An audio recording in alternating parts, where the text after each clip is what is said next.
8 men to a tent. Months on campaign. No wives, no privacy. So how did Roman soldiers deal with the lack of sex? The rules said virtue. The frontier said something else. Paydays in garrison towns, taverns that never wrote receipts. Friends who shared more than rations, and punishments that depended on who wore the rank. Letters hint at jealousy and hush-hush favors. Camp jokes point one way, the law codes point another. Was it discipline denial or quiet arrangements everyone knew not to name? We'll walk the camp street and follow the clues, no spoilers. Just the logic of how men actually lived under the eagle. Comment the exact time you're watching Dawn Drill or Midnight Watch. If this pulled you in, tap like so, the next chapter marches a little farther. You sign your name to Rome's most powerful army, and your love life is the first casualty. No flowers, no dates, not even a legal wife. The Legion may promise glory land and citizenship, but what it really recruits is your obedience. You trade kisses for command drills, privacy for discipline, and the right to marry for 25 years of celibate service, at least on paper. The rule comes from Emperor Augustus, the same man who gave Rome its golden age and himself a reputation for moral policing. He didn't just want strong soldiers, he wanted them morally convenient. Marriage, he claimed, distracted the ranks. A wife meant a house, children, expenses, and reasons to question suicidal orders. So Augustus made a decree: no legionary shall marry while in service. Simple, efficient, cruel. You stand in line at enlistment, one hand raised, the other clutching a wax tablet. The officer reading the oath doesn't mention this part aloud. It's in the fine print buried under the pay scale and ration terms. The logic feels strangely familiar. The empire says it's for your own good. Like a modern company banning relationships to avoid conflicts of interest, Rome wanted its legions focused, loyal, and unattached. At first you imagine you can handle it. After all, you're 20 in peak condition, surrounded by thousands of men in the same boat. The army even feeds you, pays you, and clothes you roughly but reliably. The problem is the years. 25 of them. No marriage, no official family, no recognized heirs. If you slip, the law calls it misconduct. If you get caught with a local girl, it's fraternization with civilians. The penalties vary from fines to flogging to quiet reassignment to some remote outpost. Roman discipline didn't play games. A soldier's life was a machine made of rules and routine. You eat, drill, build, march, and fight on command. Emotions are things you pack into the same bag as your sandals, useful only when ordered. But soldiers are still human, and repression leaks through the cracks. At night, when the fires die, and the tents rustle with small talk, you hear the jokes, half true, half desperate. The only women allowed in camp, someone mutters, are the goddesses on our coins. Another answers, and they're cold company. Laughter rolls through the ranks, but there's a kind of ache under it. That's the irony. Rome built its armies on discipline, but it kept them loyal through vice. If love was forbidden, desire was merely redirected. The quartermaster knew which taverns were safe. The centurion knew which merchants supplied more than grain. Officially, the law said no wives. Unofficially, the empire winked and said, just be discreet. You soon realized the ban wasn't moral purity, it was logistics. The army moved constantly. Marching legions could cover 20 miles a day. Dragging families along would turn them into caravans. Children slowed columns, wives complicated command structures. The generals wanted mobile armies, not domestic dramas. Rome's greatness, in its eyes, depended on soldiers who could burn bridges literally and emotionally. Still, the ban didn't stop affection. It only made it resourceful. Some soldiers kept secret companions near their forts, women who cooked, mended, or followed the army's route unofficially. Others formed quiet arrangements with locals, promising support without paperwork. The law didn't recognize these unions, but human nature did. When soldiers died hidden, partners sometimes appeared clutching rings or babies that the empire refused to name legitimate. The historian Tacitus once wrote that the army's strength lay in its discipline. What he didn't add is that discipline was always at war with loneliness. A soldier in the Alps wrote on a wax tablet that he missed home more than bread.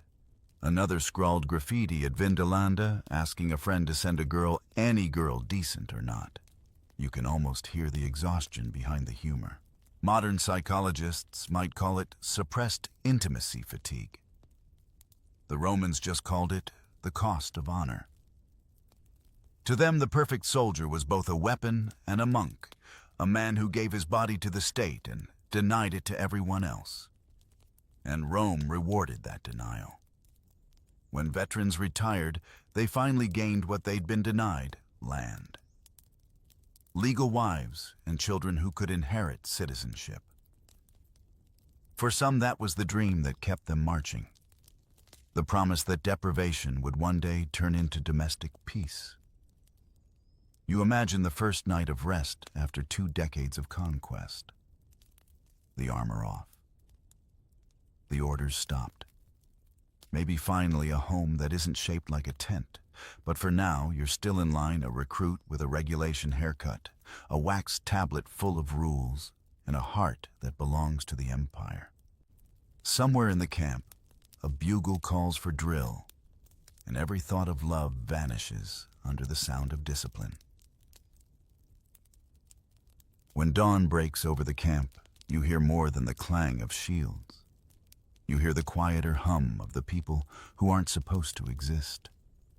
Women moving between tents, children chasing chickens, merchants unloading baskets of figs and wine. They're not soldiers, not citizens of the Legion, but they belong here all the same. That's the secret Rome never wrote in marble. Every army built its own shadow village.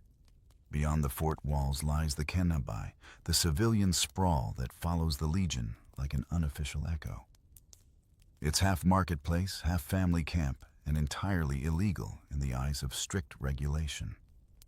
Yet every commander knows life would collapse without it. Who mends tunics? Who bakes bread?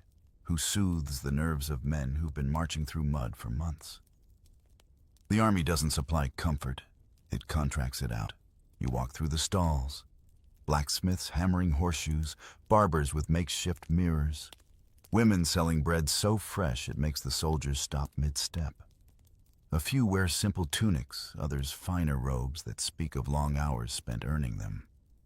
Some are wives, in everything but law partners of soldiers, who share pay chores and worries, but not legal recognition. The Romans called them concubinae, though most modern historians prefer the phrase camp followers. The truth is less polite and more human. The soldiers know them by name. Livia, who sews uniforms faster than the supply corps. Drusilla, whose laugh carries across the tents at night. Julia, who manages a stall by day and a household by night. You can spot who's paired with whom without asking.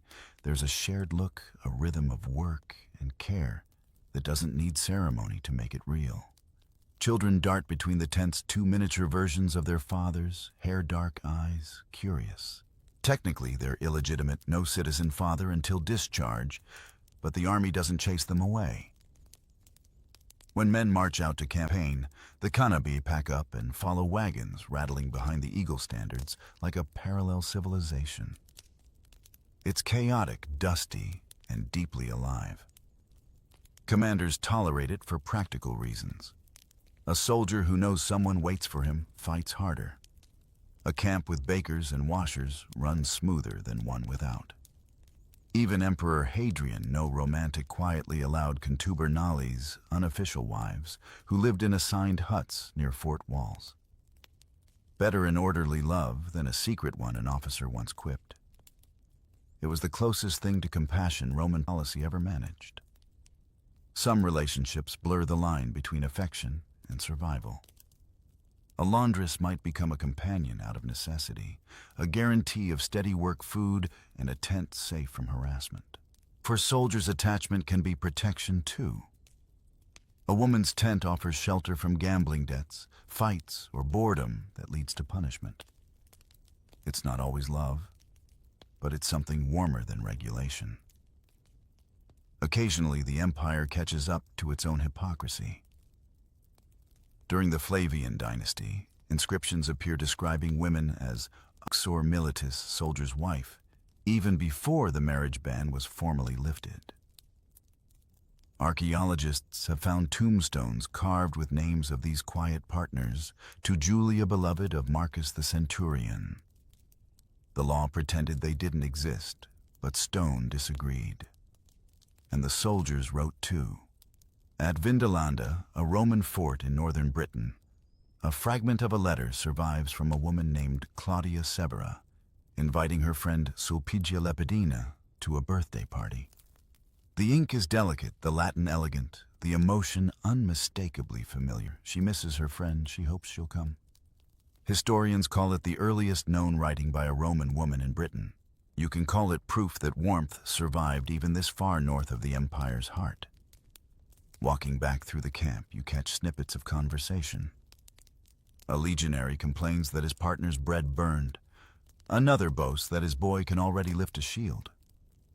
These aren't barrack stories, they're domestic ones. The tent flaps may be made of leather, but inside them, life sounds like any neighborhood anywhere. Small grievances, laughter, the smell of stew.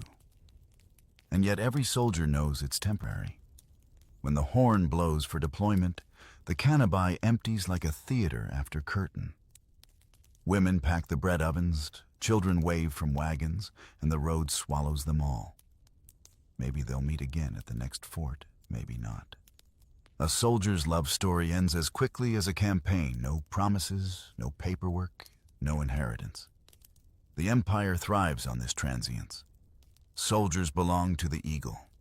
Families belong to fortune. You start to understand how Rome could rule the world. It found a way to keep hearts tethered, just enough to hold them, but not enough to slow them down. Every embrace is a borrowed luxury paid for by the next march. You return to the barracks at dusk, past the cooking fires, and the laughter that fades behind you. The regulations still hang over everything, like smoke, but somewhere out there in a tent stitched from disobedience and hope. Someone is mending a soldier's tunic by lamplight, humming the same tune the legions will hum on the road tomorrow. By payday, the air around camp thickens with anticipation, and not just for the clink of coins.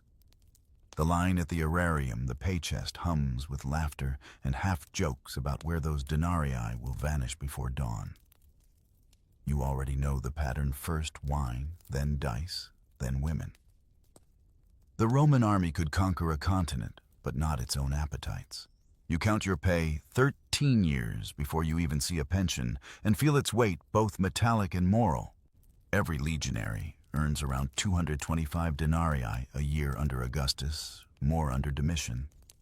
But after deductions for food, boots, and uniforms, not much remains. Still, it's enough to buy a night of forgetting. And the city, or whatever frontier settlement you're posted to, knows it. Follow the laughter beyond the fort wall, and you find it easily: taverns, bathhouses, and the unmistakable glow of oil lamps above curtained doorways. The Romans had a word for these districts: lupanaria. Literally wolf houses, because the women who worked there were called lupe, she-wolves, for how they called to customers in the street.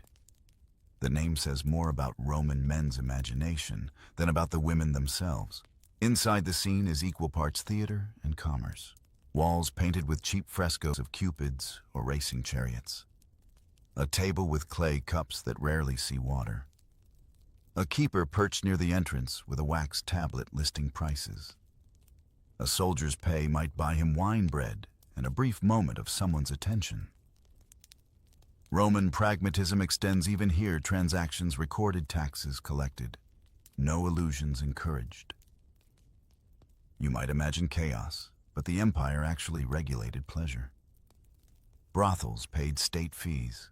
Owners kept registers. In some towns, prostitutes even had licenses stamped with their names and physical descriptions, a bureaucratic measure that made sin taxable. The moralists scolded, but the accountants smiled. As long as order was maintained, Rome saw no scandal in a soldier spending part of his wage in a licensed establishment. What it feared was disorder fights, unpaid debts, disease outbreaks. The army didn't condemn the act so much as the distraction. Commanders quietly preferred the lupanaria to unregulated affairs. A few coins in a controlled setting caused less trouble than jealous husbands or secret pregnancies near the fort. Better spend an hour than lose a week in the stocks, one centurion mutters, and no one disagrees. The state's hypocrisy was almost elegant private virtue, public tolerance. Of course, not every encounter came from coin. Taverns, blurred lines, wine cellars, who offered conversation, innkeepers' daughters, who liked soldiers for reasons other than money. The Roman historian Juvenal joked that even the gods in the pantheon had their share of innkeepers' sons. You can almost hear the sarcasm echoing across centuries. For all their laws about purity, the Romans were professionals at negotiation. Still, indulgence had its hierarchy. Officers could afford discretion. Private dinners, educated courtesans, carefully managed liaisons that looked respectable. Ordinary soldiers made do with cheaper distractions. Archaeologists have found graffiti from Pompey's barracks that reads like unfiltered humor. Crude jokes, names carved with affection, or mockery price tags, scribbled like advertising. One inscription, near a tavern wall, simply reads, "Felix hic bene futuit." Felix had a good time here. The ancient equivalent of, "I was here," signed with satisfaction. But desire in Rome came with double standards, sharper than any sword. A respectable Roman man could visit a prostitute or take a concubine without shame. But if he allowed himself to be emotionally entangled, that looked weak. Self-control, not chastity, was the measure of virtue. So you laugh along with the rest, pretending it's all amusement, because sentiment belongs to poets, not soldiers. Money flows back into the system like blood to a heart. The tavern owners bribe quartermasters, who then look the other way. When soldiers stumble back after curfew, merchants sell trinkets and perfumes, imported from Syria or Egypt, exotic scents that fill air thick with sweat and laughter. Somewhere nearby, musicians play a tune older than the empire itself. And for a few hours, the frontier feels like Rome, again loud, indulgent, alive. Yet even here rules hover. The moralists back home like Seneca and Musonius Rufus preach that restraint builds character, that lust erodes courage. The irony, most of them never marched a mile in armor or slept in a tent for months without comfort. So soldiers ignore their letters and trust what's real. Warmth, food, touch, laughter. When morning returns, the fort gate swallows them again. The prefect checks attendants' faces, pale from wine and sleep deprivation, but the drills resume. The empire runs on this rhythm, discipline by day, indulgence by night. Balance restored at sunrise. You realize Rome didn't remove temptation. It simply priced it, taxed it, and filed it under logistics. As you polish your armor and shake the dust off your sandals, you can almost hear the city still buzzing behind you. The smell of wine clings to your cloak, the echo of laughter to your thoughts. But no one speaks of it aloud. By midday, the army is once again marble-faced, orderly, mechanical. You remember the saying carved on a tavern wall in Gaul: life is short, the road is long. For the Roman soldier, that wasn't philosophy, it was routine. The Roman army could punish theft with crucifixion, But what it really feared was love getting complicated. Desire wasn't outlawed. Attachment was. And nowhere did that rule twist tighter than in the blurred lines between concubines, slaves, and the strange gray zone Rome called domestic loyalty. Back in the barracks, every man knows that the word concubina carries both comfort and caution. She's not a wife, you aren't allowed one. But she's not a stranger either. She cooks your food, washes your tunic, and sometimes stays long enough that the camp starts treating her like family. Her children might even have your eye. But by Roman law, they belong to no one but her. The army calls her presence irregular, but she's the most regular part of your day. Rome prided itself on order. Everything had to fit a category. Citizen or non-citizen soldier, or civilian wife or slave. Concubines made the legal system nervous because they broke the neat lines. Some were freed women, others camp followers who simply stayed. In wealthier households back in Rome, concubinage could be respectable, an arrangement recognized by social custom, even if not by legal marriage. Among soldiers, it was survival, wrapped in affection. You've seen both kinds. One centurion keeps a former slave as his concubine, a quiet woman named Nisa, who can quote lines from Virgil better than her master. Another soldier brags that his partner brews stronger wine than any tavern girl. Both women live in the shadow of a system that classifies them as property. Yet the men talk about them like companions. That tension, the illusion of partnership built on inequality, is one of Rome's oldest hypocrisies. Slavery underpinned the empire so completely that even affection had a price tag. In wealthy villas, masters wrote poems about their slave lovers as if power could be romantic. Ovid, ever the troublemaker, filled his verses with advice on how to charm a maid without offending her owner. Advice that's hard to read now without wincing. In the army, things were rougher, but just as morally tangled. When soldiers stationed on the frontier took slaves after campaigns, some became servants, others became companions. The state didn't ask questions as long as discipline held. Ethics blurred further when religion entered the tent. The cult of Mithras, popular among soldiers, prized self-control and masculine brotherhood, teaching that desire must be mastered. But mastered didn't mean denied. It meant directed. A man was expected to dominate his passions, not erase them. As long as he remained the active partner, his reputation stayed clean. Roman morality cared less about gender and more about power. Losing control emotionally or physically was the real disgrace. You begin to notice how language itself polices behavior.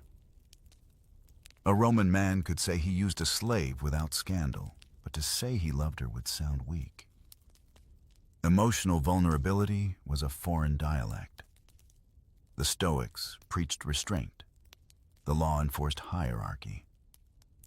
The entire empire ran on the assumption that people came in ranks, and affection was never meant to cross them. Still, human nature doesn't take orders. Archaeologists keep finding tomb inscriptions that quietly defy the rules. One from Carnuntum reads, "To Julia, my faithful companion, who shared my tent and my heart." Another from Mainz honors Aurelia, beloved of her soldier.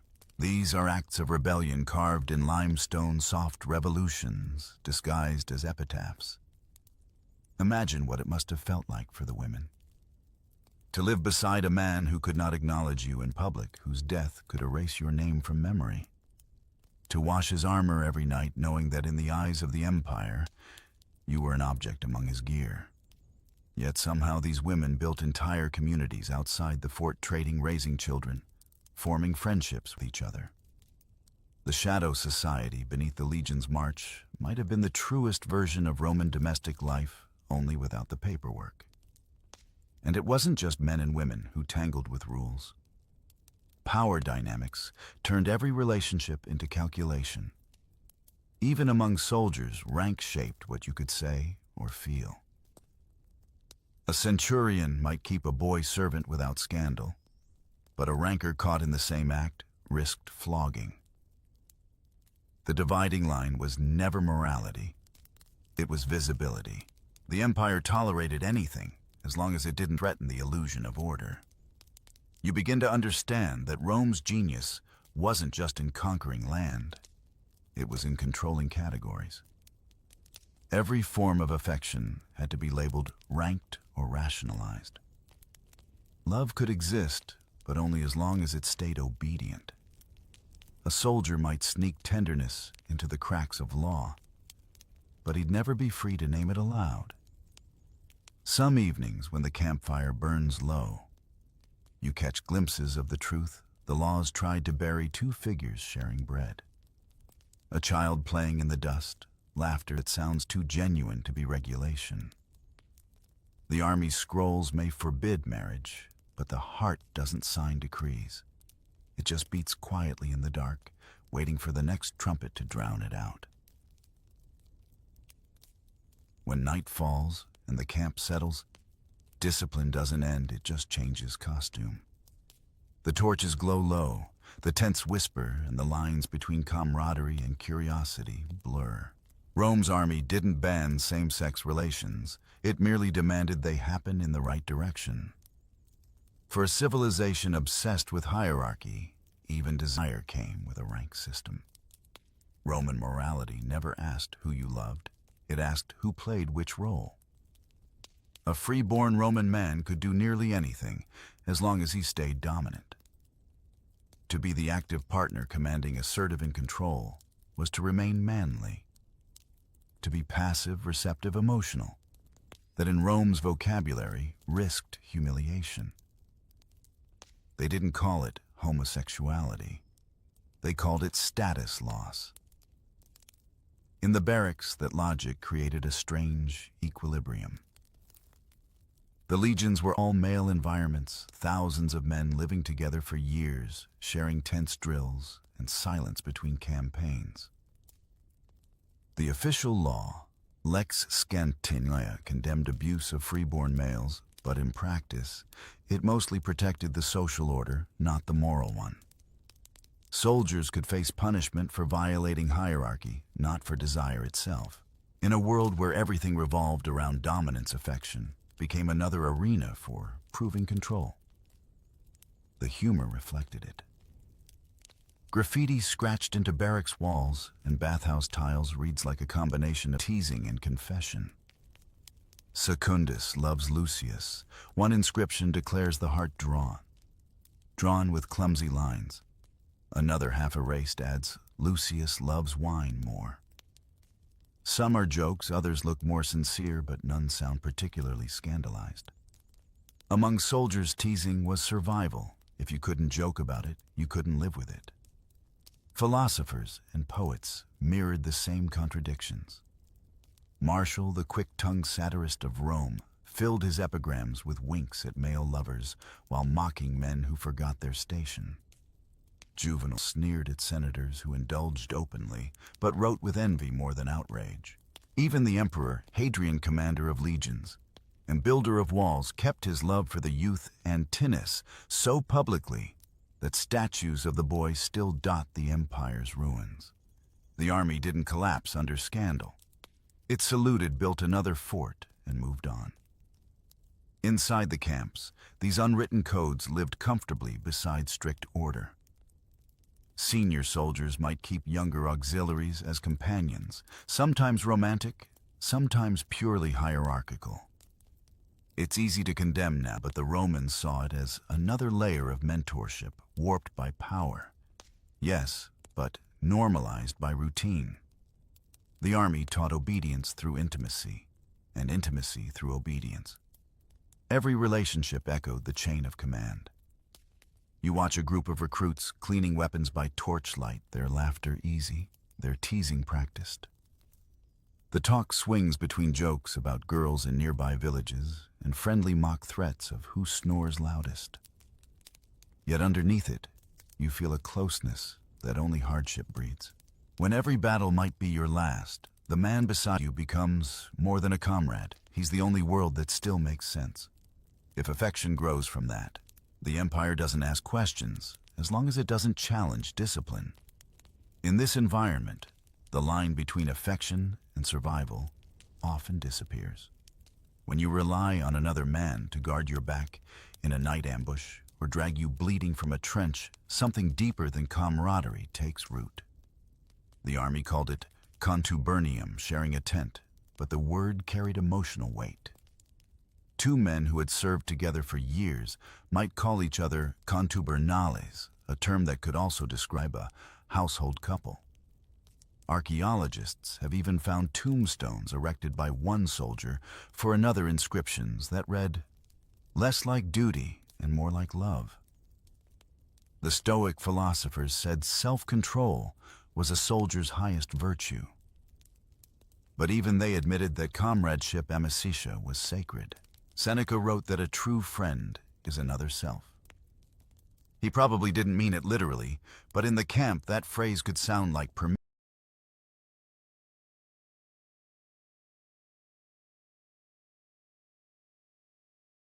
permission.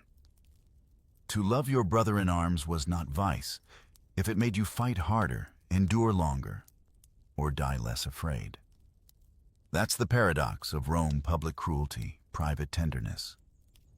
The same civilization that crushed rebellions with crucifixions built its legions on emotional dependency. In the smoke of battle, distinctions dissolved. No one cared who loved whom when the javelins started flying. And afterward, when the dead were counted and the survivors staggered back to camp, grief was the one indulgence no general ever banned. You sit by the fire watching two veterans share bread from the same ration, their movements wordless, perfectly synchronized. There's nothing to label, nothing to report, just the quiet understanding that in a life where tomorrow's dawn isn't guaranteed, connection of any kind is an act of defiance. Rome's laws could march across continents, but the human heart stayed stubbornly ungoverned. And somewhere far away, perhaps in a senator's villa, a moralist dips his quill in ink and writes another essay about virtue. Out here the legions live, a truth simpler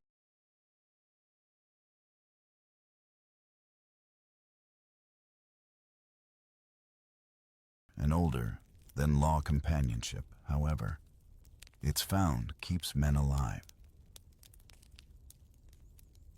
The sun rises red over the parade ground, the kind of color that looks like an omen, even when you know better.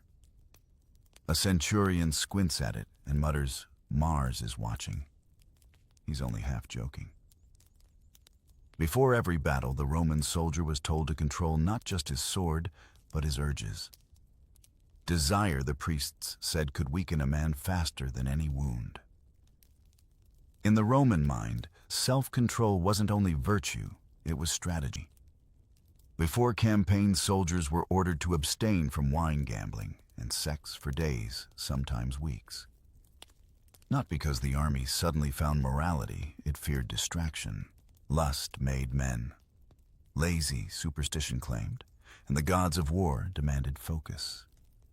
Mars, stern and bloodthirsty, was said to favor men whose bodies were sharp, their minds sharper and their passions locked away like unpolished armor. It wasn't just belief, it was ritual. Before marching, you'd wash in cold water, rub oil on your arms, and fast until sundown. Commanders inspected every detail of your gear and your posture, but also your habits.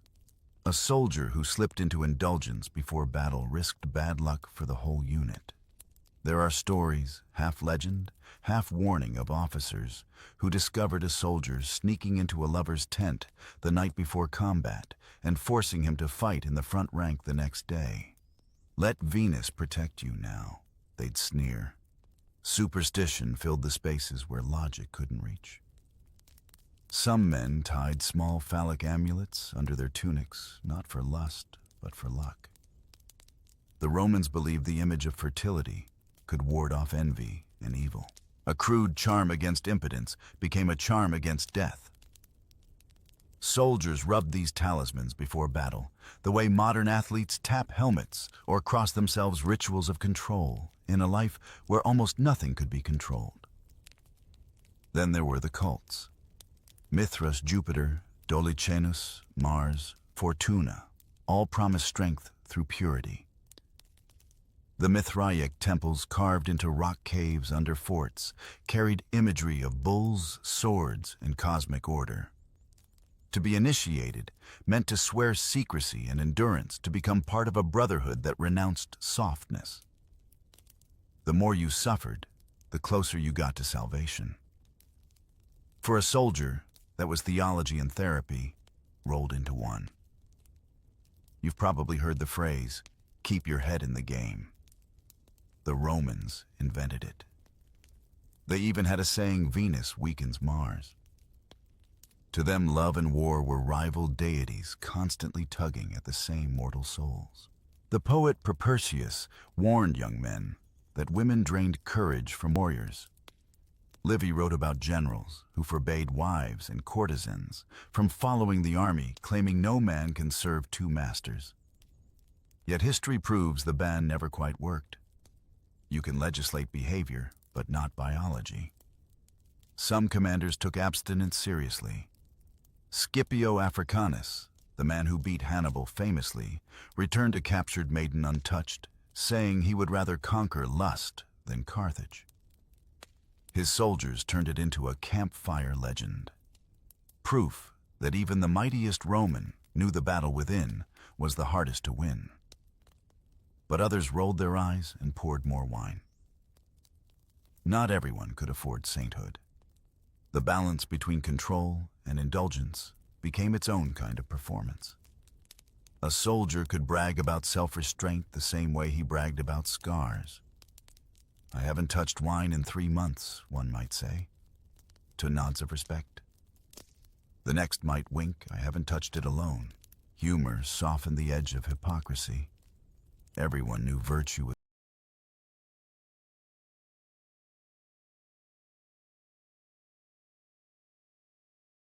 was flexible in proportion to distance from command tents. The medics, too, had their say. Army doctors warned that excess drained vital heat, the same invisible energy that kept muscles strong and reflexes sharp.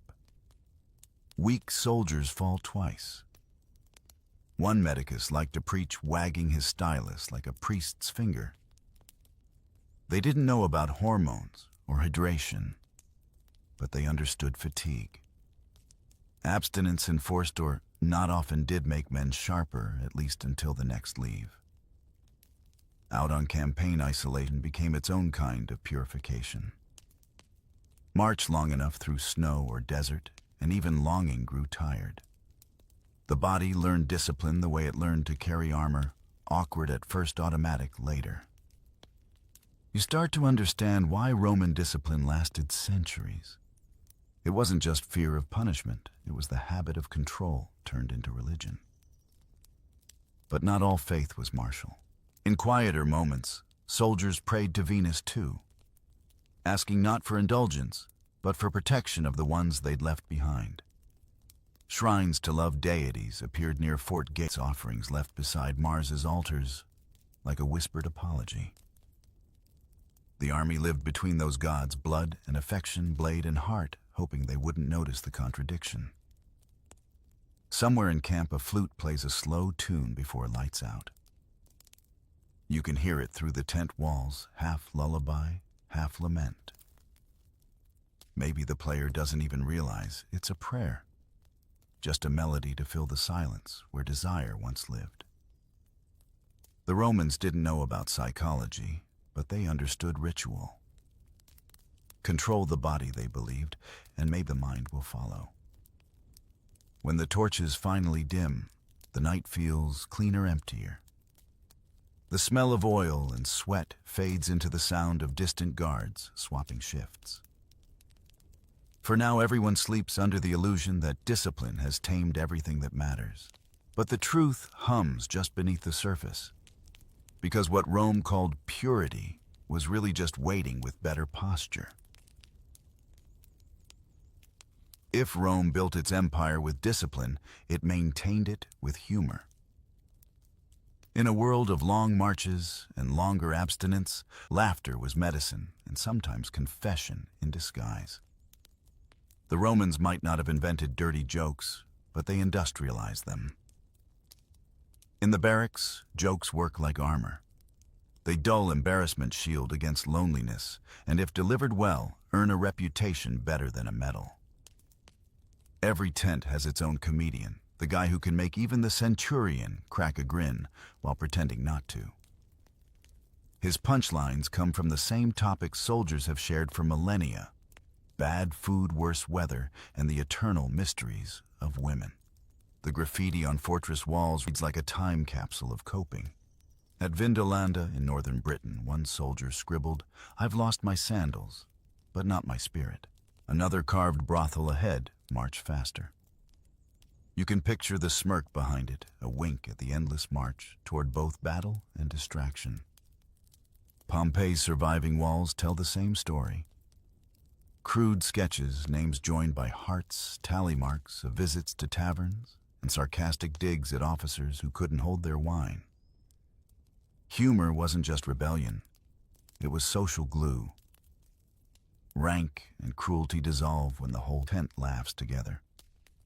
A soldier might tease his friend about a crush, a failed flirtation, or a night spent sleeping in a puddle, and the laughter stitched the wound shut. It's strange how often the stories repeat themselves. Rome's empire was enormous, yet its soldiers all sound like modern co-workers on a night shift. Complaints, gossip, and sarcasm. Some things don't evolve because they don't need to. Letters kept the spirit alive, too. The wooden tablets found at Vindolanda aren't all love notes or orders. Some are banter. One soldier thanks a comrade for sending socks and underwear, adding, "You wouldn't believe the weather here." Another writes, "Please send more beer." Historians may study them as documents of supply logistics. But to anyone who's ever missed home, they read like postcards filled with weary affection. Every camp had unofficial storytellers, the men who could turn humiliation into legend. The one who fell in the river, the one caught snoring during watch, the one who mistook a superior's tent for his own after too much wine. These tales circulated faster than news, each retelling exaggerating the absurdity until everyone forgot who started it. Humor turned the brutal sameness of army life into folklore. Even commanders played along. Julius Caesar himself was known for tolerating soldiers' jokes at his expense, provided they stayed clever. During one campaign, when his troops mocked his thinning hair by wearing laurel crowns too low, he supposedly laughed and promised them extra rations for originality. To a Roman general, a joking legion was a loyal one. Better laughter than mutiny. You see the logic in it. Laughter releases pressure. It makes prohibitions livable. For every rule Rome enforced about purity or restraint, humor provided the loophole that kept sanity intact. Instead of fighting desire, they joked about it. Instead of grieving absence, they mocked it. It's not repression, it's recycling. Marching songs carried the same energy. Half prayer, half stand-up routine, they mixed boasts, mockery, and a healthy dose of filth disguised as rhythm. March faster, the wine grows colder, they'd chant, or our commander's speeches outlast the sun. Archaeologists still find fragments of these chants scratched on wax tablets, their melodies long lost, but their attitude intact. The closest modern comparison might be military memes' shared language that makes misery communal. Ancient soldiers didn't have phones, but they had styluses and the nearest wall. When you carve a joke into stone, it outlasts the empire that censored it. And maybe that was the point. Even Rome's philosophers who liked to frown at excess admitted humor's value. Seneca advised laughter as a form of resilience. He who laughs at life has already conquered it. The soldiers, it seems, took him literally. When boredom and loneliness threatened to rot morale, they met it with irony. A man without a wife could still flirt with fortune. A man without comfort could still mock discomfort. Some of the graffiti even border on tenderness. Come back safe. My brother reads one faint scrawl on a barracks beam in Dura Europos. The handwriting trembles as if carved in haste. It's not a joke, but it sits among jokes, a reminder that humor and love often share the same handwriting. Soldiers learned early that if you can't cry about it, you laugh instead. By the end of the day, when the lamps go out and only embers glow in the hearth, the camp hums with soft laughter. Someone tells a story about a Praetorian who kissed the wrong man in the dark. Someone else claims to have met a goddess in the bathhouse who stole his sandals. The chuckles ripple, echo fade. For a few minutes, everyone forgets the rules, the loneliness, and the distance between them and home. Humor, you realize, was Rome's most underrated survival tactic. Not courage, not discipline, but the ability to make absurdity bearable. The legions marched on full stomachs, sharp swords, and terrible jokes, and somehow that combination conquered the world. Morning drills bring their own brand of pain, march thrust, shield repeat. But the real danger lurks elsewhere. You can't fight what you can't see, and the Roman army's greatest invisible enemy didn't carry a sword. The legions could face barbarians without fear. But one night in the wrong bathhouse could fell half a cohort. Health for a Roman soldier was a daily gamble. The medics worried less about wounds and more about the diseases that crept through brothels, bathhouses, and river water. Rome, with all its engineering genius, had public sanitation that modern historians still admire: aqueducts, sewers, latrines. But its understanding of infection stopped somewhere between "the gods are angry" and "try wine and prayers." The average legionary learned fast discipline could keep you alive in battle. But hygiene decided that you'd live long enough to enjoy your pay. You start to notice the rituals. Soldiers wash hands with vinegar, rub oil over skin, and scrape it off with curved bronze strigils. The smell is sharp, sour, and oddly clean. They shave daily, not for fashion, but to spot lice. The barracks latrines, long benches over running water, are cleaned religiously, but still manage to be the least enviable post in the rotation. The army's obsession with order extends even to filth. Keep your shield polished and your bowels steady. One medicus jokes, or Mars will claim you early. When it comes to sexual health, advice shifts from the practical to the poetic. The medics prescribe concoctions of honey, vinegar, myrrh, and even crushed olive leaves as purifiers. Some soldiers swear by garlic as a cure-all. Others carry amulets carved with Venus's symbols, hoping divine favor will double as disinfectant. The line between medicine and magic was blurry, and most didn't care which side worked. Prostitution being as common as bread stalls, the empire tried to manage the inevitable. Licensed brothels kept registers, and some even required regular checkups by local physicians, not for compassion, but for economy. A sick army was a slow army. Commanders didn't lecture about morality, they lectured about efficiency. A legion marching with an outbreak of sores or fevers moved like a broken machine. So the prefect's advice was brutally practical. Choose clean houses, not cheap ones. Still soldiers being soldiers, warnings turned into jokes.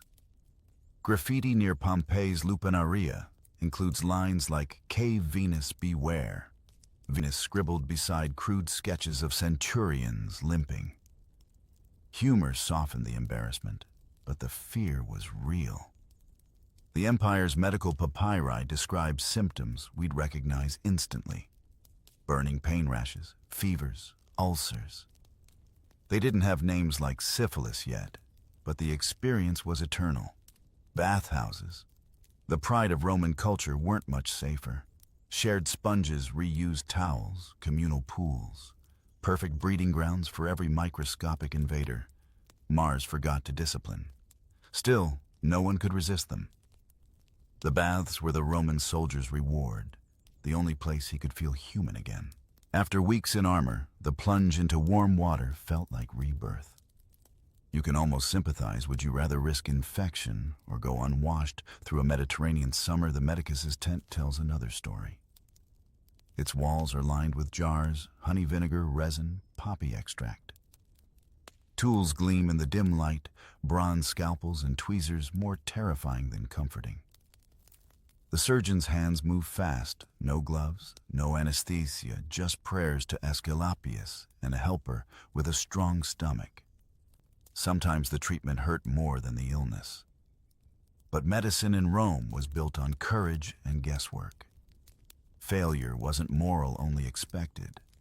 Not that soldiers were entirely helpless. Some learned local remedies during campaigns. Germanic herbs for inflammation, Egyptian resins for wounds, Gallic honey mixtures that actually worked. The empire was a pharmacy on legs, every conquest bringing new cures and new curiosities. When you spend decades on the road, survival teaches innovation. The army even had medical ranks. Capsari, the bandage bearers, Medici Ordinari, regular doctors and architri, chief surgeons. These men doubled as moral enforcers. Keep clean, keep sharp, keep sober. They preached their tone halfway between nurse and executioner. Any soldier showing signs of illness was isolated until fit for duty. The Romans didn't understand contagion, but they recognized consequences. The strange part is how faith never lost ground to fear. Shrines to Hygeia, goddess of health, stood near infirmaries. Incense burned for Mars and Apollo to bless both wounds and sins. A soldier might confess his ailment to the gods before the doctor, hoping divine discretion proved gentler. Some even left little lead tablets, curse scrolls, asking the gods to punish whoever gave them their latest misfortune. One tablet unearthed near Cologne reads, "May his groin swell like pride." Even misery found its poetry. Despite it all, the Roman army's hygiene was centuries ahead of its time. While peasants outside the walls drank from ditches, soldiers boiled water and used sponges on sticks in flowing streams. Primitive, yes, but effective. It's no coincidence that legionaries often outlived civilians. Rome's obsession with routine kept its soldiers alive longer than luck alone. You finish another inspection, watching recruits clean gear and scrape mud from sandals. The medicus passes by muttering about vinegar rations, and someone snickers. Better sour wine than sour flesh. Laughter ripples equal parts disgust and relief. Beneath it lies the truth. The empire never admitted aloud the real strength of Rome wasn't iron, it was hygiene, humor, and a little superstition. And as the sun dips behind the fort's stone walls, the smell of oil and vinegar mingling with dust, you realize that even a world built on conquest pauses each evening for the smallest, most human of victories, staying alive another day without becoming history's next cautionary tale. A soldier's calendar is measured not in seasons, but in campaigns, and sometimes between wars, a strange mercy arrives leave. The word feels almost mythical after years of marching, drilling, and pretending the world outside the fort no longer exists. When Rome finally let its soldiers go home, it discovered that loyalty and loneliness were harder to command than any legion. You receive the order, like a miracle written on papyrus, 10 days of liberty sanctioned by the prefect, pay in hand. The moment you leave the gate, you smell it, the sweetness of wine, the smoke of city fires, the perfume of women who don't speak in ranks. Civilization hits the senses like ambrosia spiked with guilt. For most soldiers, the first stop isn't a temple or tavern. It's home. But home has changed in 20 years. Parents or older siblings grown in a city unfamiliar. The children playing in the forum don't know your face. And if you had a companion once, a concubine, a local girl, maybe a camp follower who drifted on to another garrison, she's probably gone. The laws of Augustus still shadow your steps. Technically, you're not supposed to be married yet, not until the ink of your discharge scroll dries. But love doesn't read decrees. By the 2nd century, emperors began to see the problem. The army's strength depended on contentment, and a man with no hope of family was dangerous to himself and others. So reforms crept in. Claudius winked at unofficial unions. Hadrian turned a blind eye altogether. And by the time of Septimius Severus, the law itself bent soldiers could marry openly. The empire had finally realized that denying affection didn't create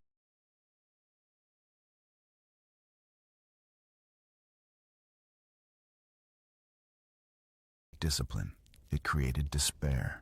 You pass through a provincial town and see what that compromise looks like. Veterans walk with wives on their arms, their children playing beside them in miniature versions of legionary tunics. These aren't aristocrats. They're retired rankers who traded swords for plows, marching orders for market haggling. Each wears a small bronze diploma around his neck, the diploma militaris, a discharge certificate granting citizenship to him and crucially to his children. It's more than paperwork. It's redemption. Not that reform erased the double life entirely.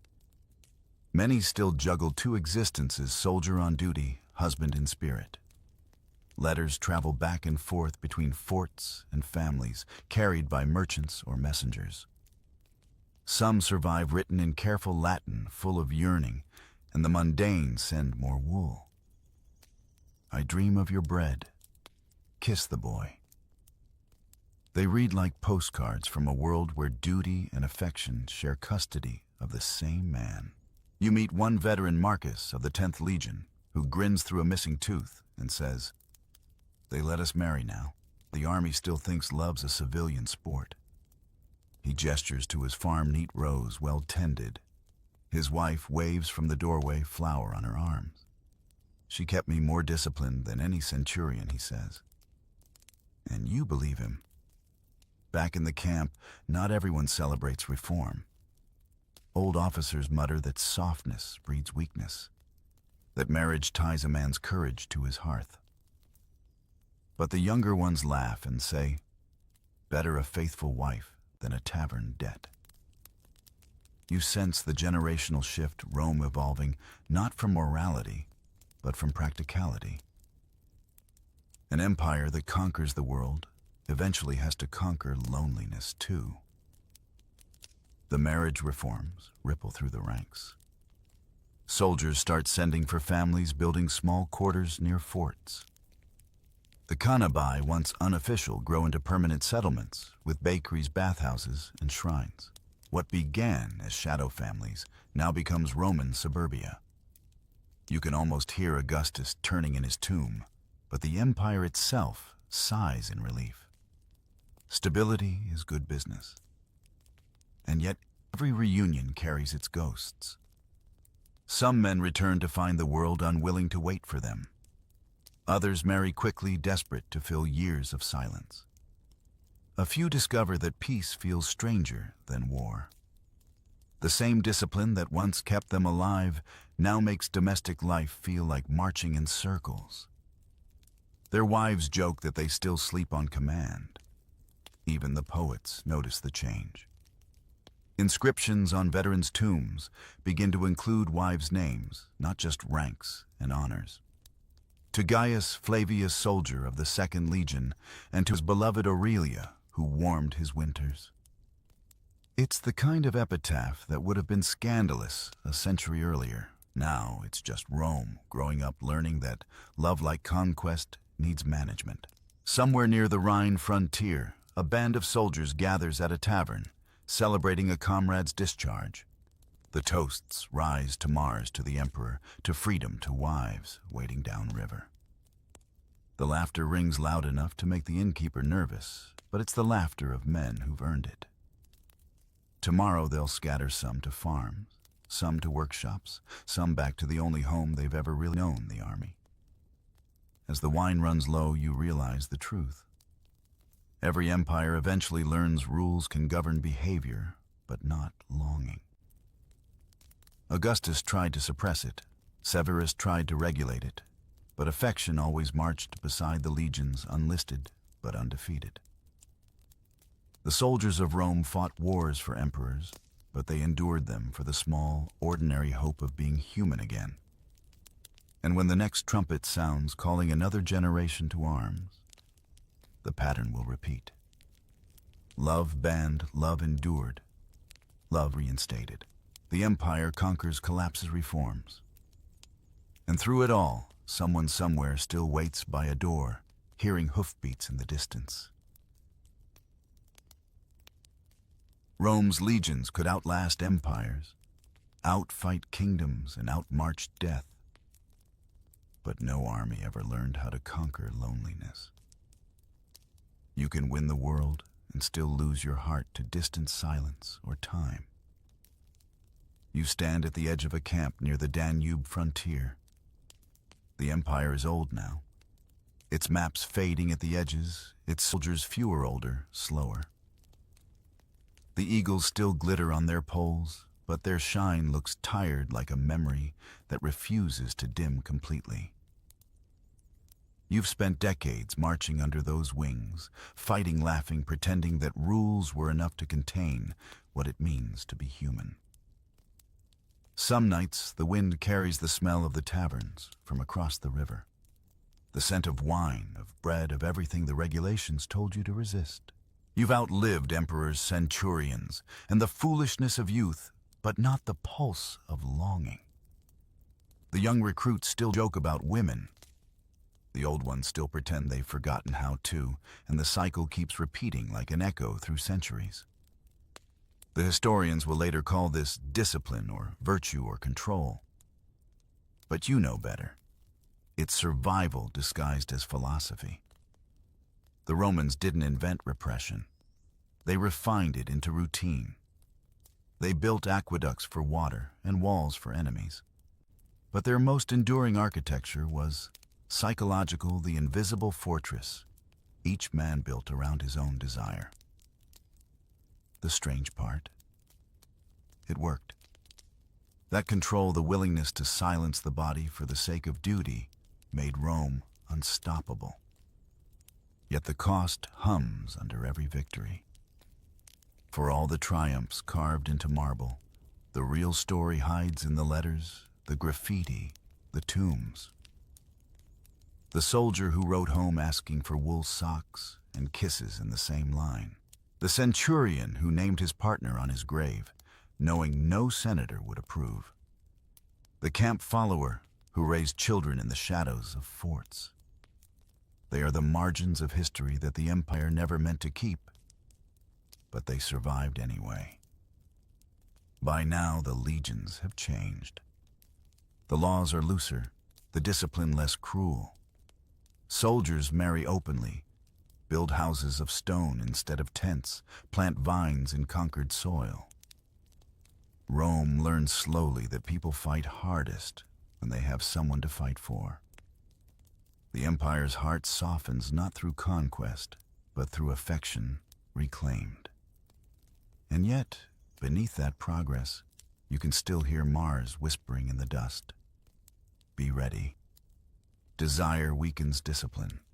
Old habits never retire. They just learn to smile.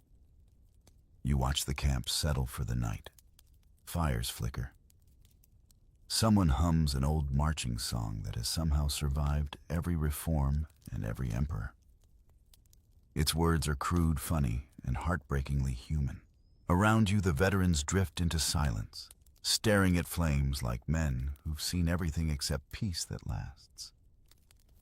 In your mind, you trace the pattern of it all. The rules forbidding marriage, the concubines and lovers, the soldiers who turned loneliness into humor, the ones who turned affection into rebellion. and those who turn discipline into faith.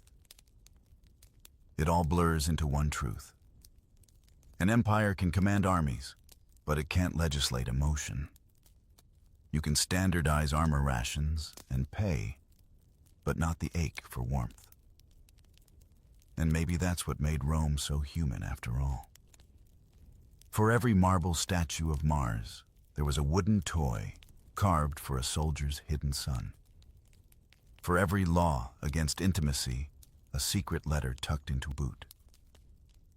For every sermon on virtue, a whispered laugh under canvas when the torches went out. The empire that ruled continents was at its core a collection of tired men trying to make sense of silence. Now, as the stars settle above the camp and the fire burns low, you feel it, that thin line between exhaustion and peace. The rules, the shame, the longing, they all melt into the same quiet acceptance. You did your duty. You kept your sword sharp. You carried the weight that countless others carried before you. And beneath all the marble and myth, that's what the Roman army really was. Not just an engine of conquest, but a chorus of human contradictions marching towards sleep. The wind cools the last torch gutters. Somewhere far off, a night bird calls once and goes silent. You lie back on your cloak, the stars unmoving above the ground, solid beneath the heartbeat, steady and ancient. Rome fades, but the rhythm remains, the rhythm of men who loved, endured and waited under the same indifferent sky.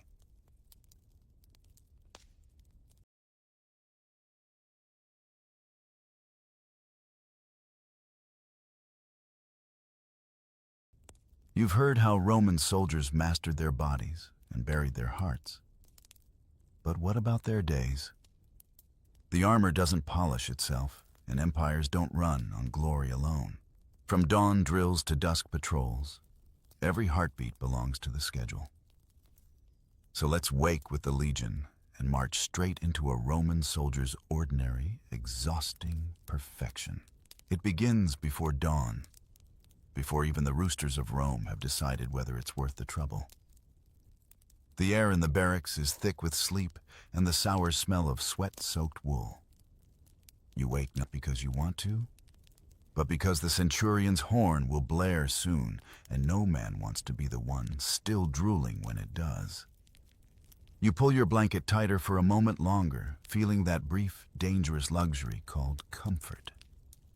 The straw mattress crunches beneath you stiff from last night's humidity, and you can already feel your armor's chill waiting beside the bed like an impatient creditor. Your eyes adjust to the murk. Around you, rows of men do the same dance stretch, groan curse softly in Latin, then reach for their sandals. No one speaks much yet. Speech before sunrise is a privilege reserved for philosophers, not soldiers.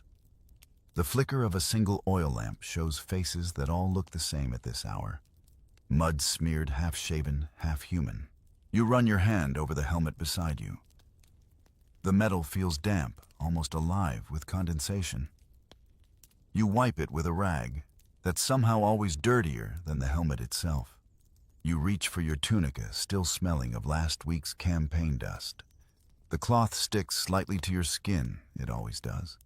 By the time your belt is fastened and your caligy laced, your fingers already ache from the cold. Outside, the horizon starts to bleed a pale orange, the kind of color painters like to call divine. But for you, it just means another day of orders. The barracks are not silent now. The low murmur of 50 legionaries putting on their lives echoes in wooden rhythm buckles, snapping armor, clinking blades, sliding into scabbards. The scent is unmistakable vinegar from last night's weapon cleaning oil for the hinges and that faint metallic tang of iron that never leaves your nostrils. If the gods of Rome ever breathed, you imagine it would smell exactly like this. You hear the first shout from the doorway, your centurion, Gaius Decimus, whose lungs seemed carved from marble and whose patience was last seen in Hispania, buried under the enemy dead. "Up, you sons of Mars," he roars, voice scraping like sandpaper across the dawn. Do you plan to sleep through the Empire's glory? The sarcasm burns hotter than the morning fire pit, but no one dares laugh. You straighten up. In this world, obedience isn't a virtue, it's survival. You fall into line outside, breath misting in the cold. The ground crunches under your sandals, the smell of smoke wafting from the camp's cooking fires. The sky is a canvas of pink and gray, and for a brief, absurd second, you think it's beautiful. Then someone sneezes behind you, and the moment dies. You remember your training, how they taught you to wake like a machine, how to fold your blanket tight enough that a centurion could bounce a coin off it. A messy bed breeds a messy mind, your old Opsha once said. You believed him mostly because he made you run laps until you did. Now, years later, the habit clings to you like old leather. You can pack your gear blindfolded, find your spear in the dark, and slip into formation half asleep. Efficiency is the closest thing to comfort a legionary ever gets. A few men whisper jokes quietly, always quietly. Someone mutters about the cook's barley being cursed. Another swears he saw a rat big enough to enlist. You smirk, though you don't join in. Humor before the horn is dangerous. It can turn into punishment faster than a sword stroke. The trumpeter finally raises his instrument. The first note splits the air sharp and metallic, cutting through the camp like a blade. You flinch instinctively, though you've heard that sound every morning for years. It's not music, it's command. Within seconds, the entire cohort stirs like one living beast. The tents unzip, the fires hiss, and the 1,000 little noises of military life fuse into a single heartbeat. You join the march toward the parade ground. The earth is damp, your sandals sink slightly into the mud, and the weight of your gear presses into your shoulders. The scutum shield thumps against your back with each step. It's comforting in a way, like the world reminding you who you are. Across the yard, a column of recruits stumbles through their first morning routine. You remember when you looked like that lost pale clumsy with the armor? You even pity them a little until your centurion passes by and growls, "Keep your eyes front, veteran." You obey instantly, spine straight, eyes forward. Mercy is not a currency used often in this economy. The sun finally rises, glaring gold, against the polished helmets. The air warms just enough to wake the flies. The smell of oil and iron mixes with the faint sweetness of distant vineyards. Somewhere out there, citizens of the Empire are already trading, praying, gossiping. You, meanwhile, are about to spend the next hour standing so still that your knees will hum. And as you stare at the flag rippling above the signum symbol of your unit, you feel the same dull pride you always do. You're part of something vast, something that outlives names. But pride is a fickle friend. It doesn't warm your hands or fill your stomach. It just whispers that you matter to Rome, even if Rome wouldn't notice if you vanished tomorrow. A centurion's voice barks again, calling for inspection. You take one deep breath and step forward. The day has begun, whether you like it or not. The centurion's boots thud through the ranks with a rhythm every soldier knows by heart. He doesn't walk, he prowls. Behind him trails the Opsho carrying a vine staff polished smooth from years of correction. The air still smells faintly of damp leather and smoke, and you can feel the anticipation rolling down the line like static. Every man straightens his back, adjusts his belt, and tries to look like he was born ready to conquer Gaul. Your lorica segmentata creaks as you inhale the segmented armor plates sliding together like a puzzle forged by anxiety. You glance left. Marcus from Narbo is biting his lip again, a habit that's cost him more skin than any battle. To your right, Titus whispers a prayer to Mars, his lips barely moving. Everyone has their ritual before inspection. Some pray, some spit, some try to stop sweating. You just stare at your sword and pretend you love your job. The centurion stops in front of you. You can smell the iron polish on his cuirass. See the flecks of dust clinging to his cloak. He looks you over from helmet to sandals with the same expression a butcher gives a questionable piece of meat. Blade, he orders flatly. You draw your gladius with care, holding it out horizontally. The edge catches the dawn's light, still sharp, still clean. You know the rule, dull swords, dull minds. He runs a calloused finger along the edge, nods once, and moves on. A small victory, invisible to all but your pulse. When the inspection's done, the tribune himself strides forward. He's young, too young, you think, and wears his purple stripe like a boy who's been told it makes him important. His Latin sounds fresh from the academy, not the battlefield. Still, when he raises his hand,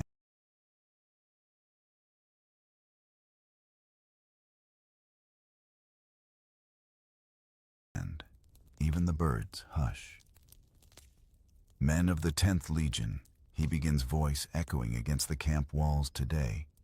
You serve not just yourselves, but the eternal might of Rome. You've heard this speech 100 times from 100 mouths. The wording changes, the rhythm shifts, but the promise never does. Rome is eternal, and you are its muscle. You repeat the oath automatically, your tongue knows it better than your mind. You swear loyalty to the emperor, obedience to command, and faith to the gods who supposedly watch. Sometimes you wonder if they actually do. Jupiter must be exhausted by now, trying to keep track of every soldier shouting his name at sunrise. The horns blow again, a long deep note that vibrates in your chest. Oath complete, the ritual dissolves back into routine. Some men grin with the relief of survival. Others stare ahead, already thinking of their next punishment or payday. The military thrives on rhythm work. Eat, march, fight, repeat. It's not so different from life back home. Except back home, you could at least sleep past dawn, and no one hit you for dropping your bread. You glance down at your scutum, its red paint chipped, the metal boss dented from years of campaigns. Each mark tells a story. The crack near the rim, Parthia. The faint scorched line across the center, Germania. You could write your biography on that shield if anyone cared to read it. As the centurion shouts new orders, you form ranks again. The banners catch the wind, golden eagles glittering under the sun. The signifer, the standard bearer, stands tall beside the cohort's flagpole. He carries not just the emblem, but the soul of the unit. Losing it in battle would mean disgrace worse than death. You think of men who've died clutching that pole, refusing to let it fall, even as the enemy cut them down. Sometimes you wonder if bravery is just fear that got tired of running. The tribune dismisses you to the parade ground for drill assignments, and the ranks loosen like a wave breaking.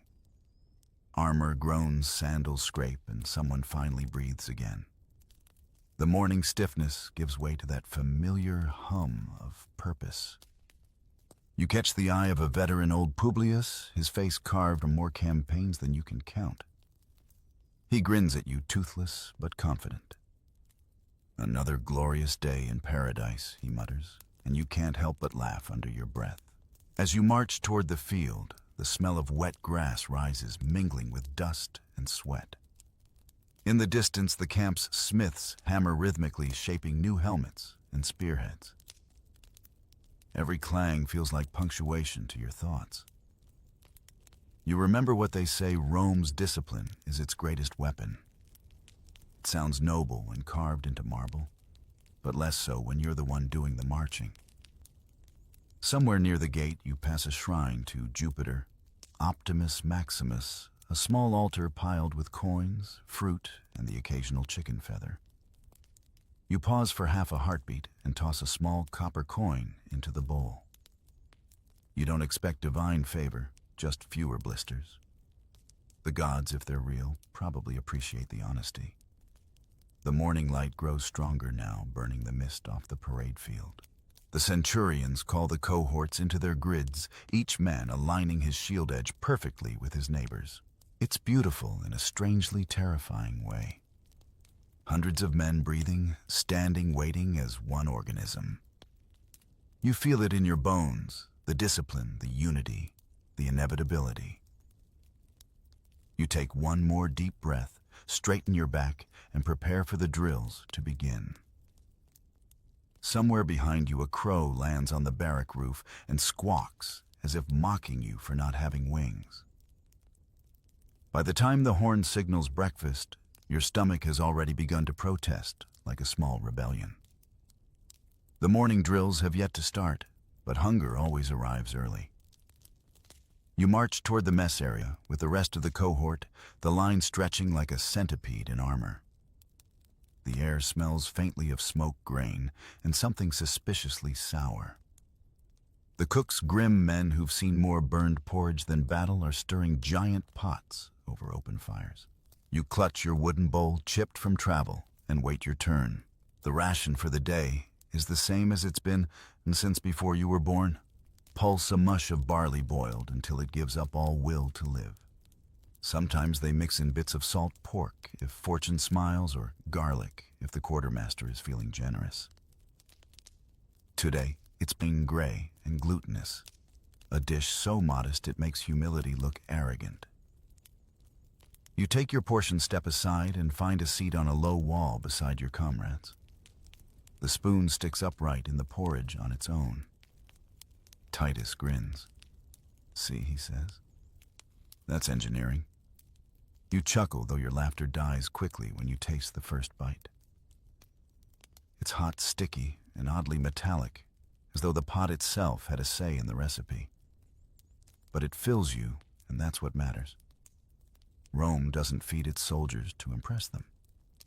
It feeds them to keep them marching.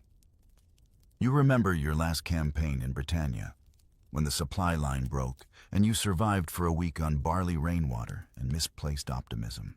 Compared to that, this is luxury. A wineskin passes around. You take a small swig, the sour, watered-down Pascha soldiers drink instead of wine. It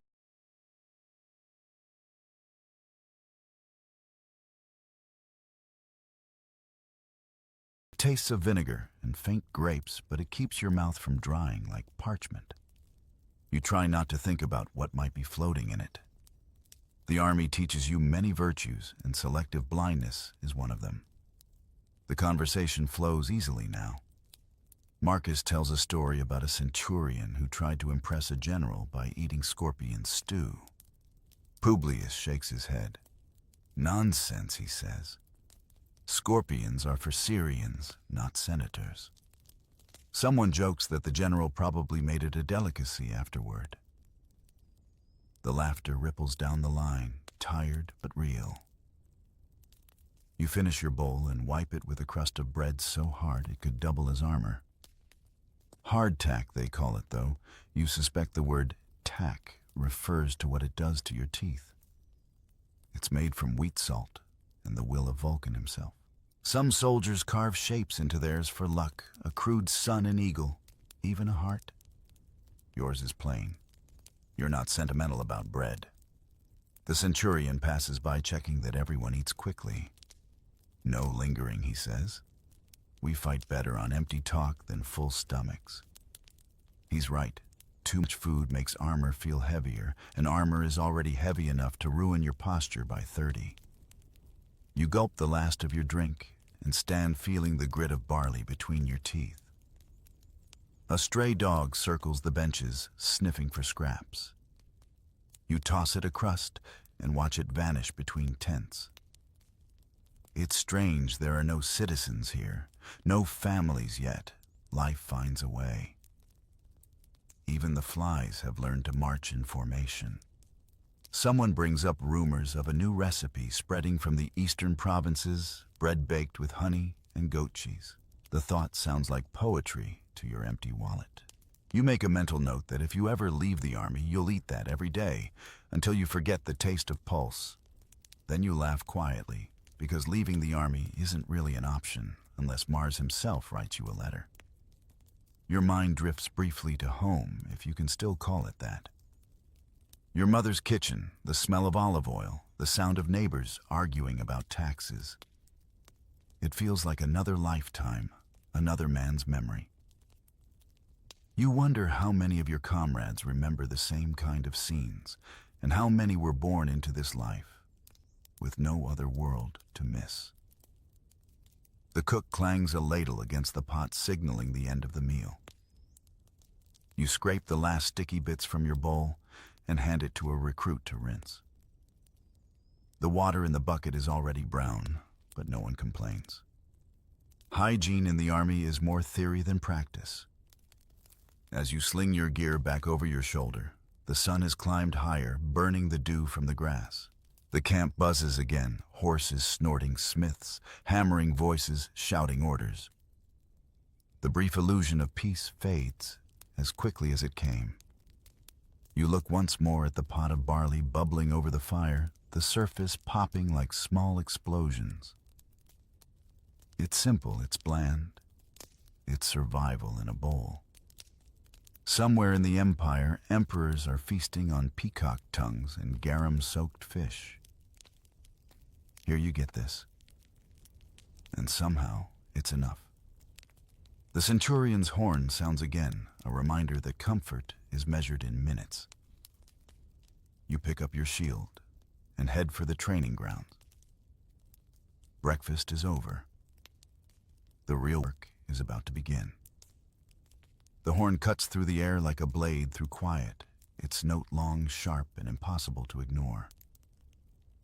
You're halfway to fastening your chin strap when the centurion bellows, "Form up!" And suddenly 100 men are running, tripping, shouting, and pretending not to.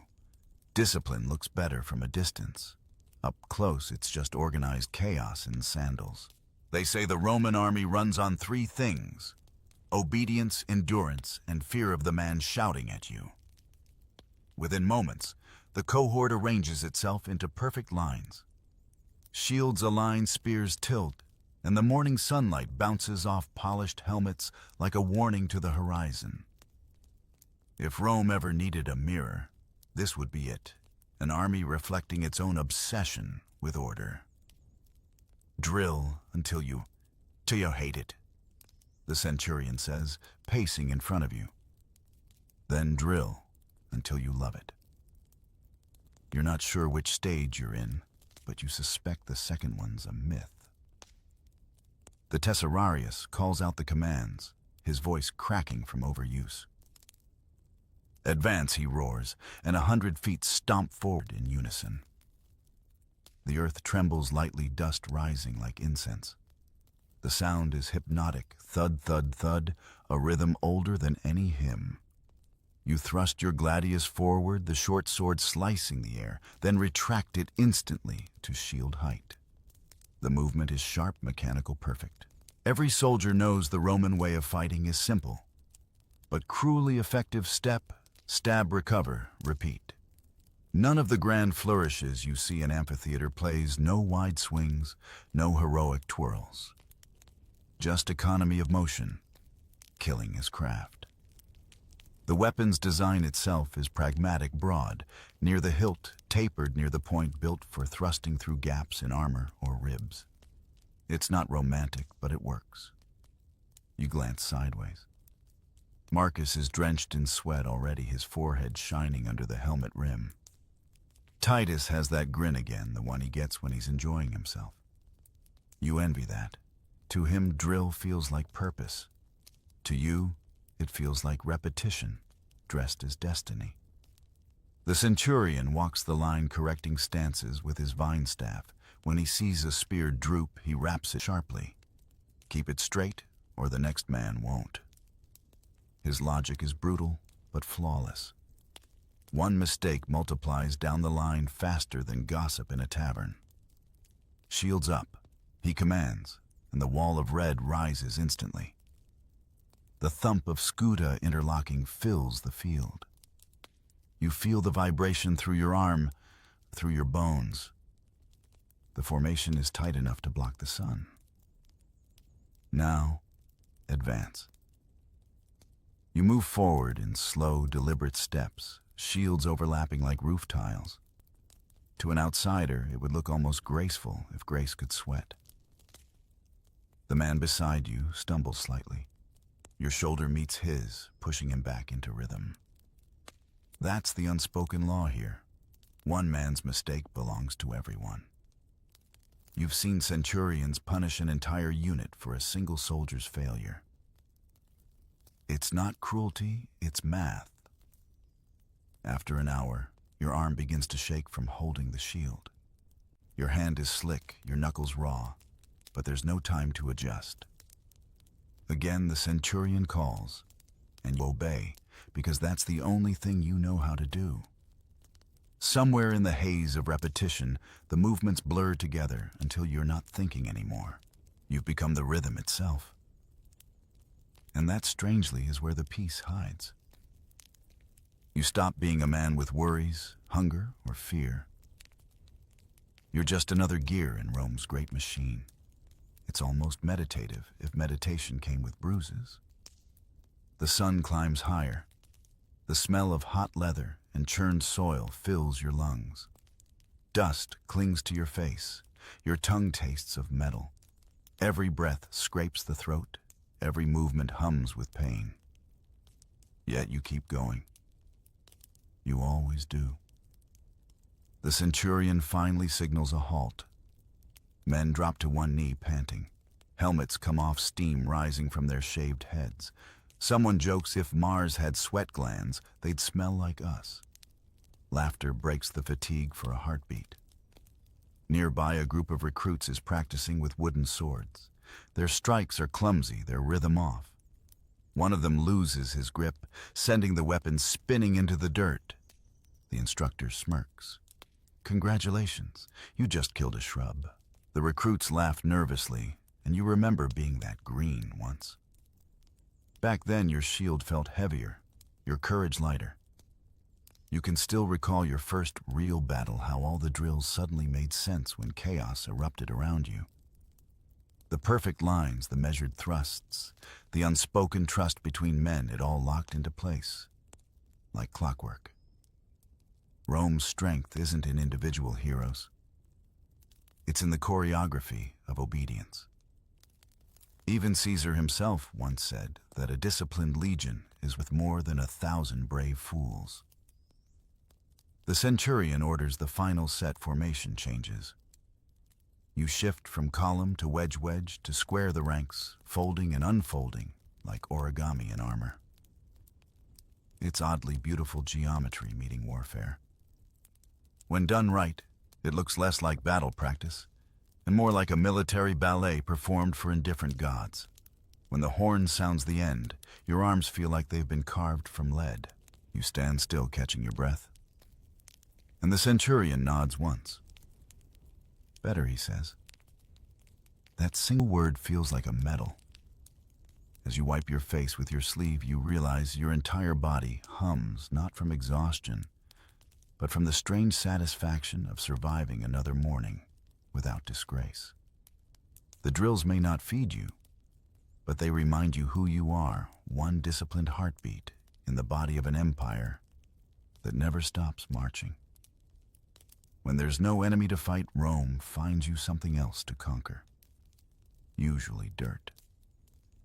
The midday sun beats down like a personal insult, and you're standing at the edge of what will soon become a road, or maybe a fort wall, or maybe just another strategic improvement some senator will later take credit for.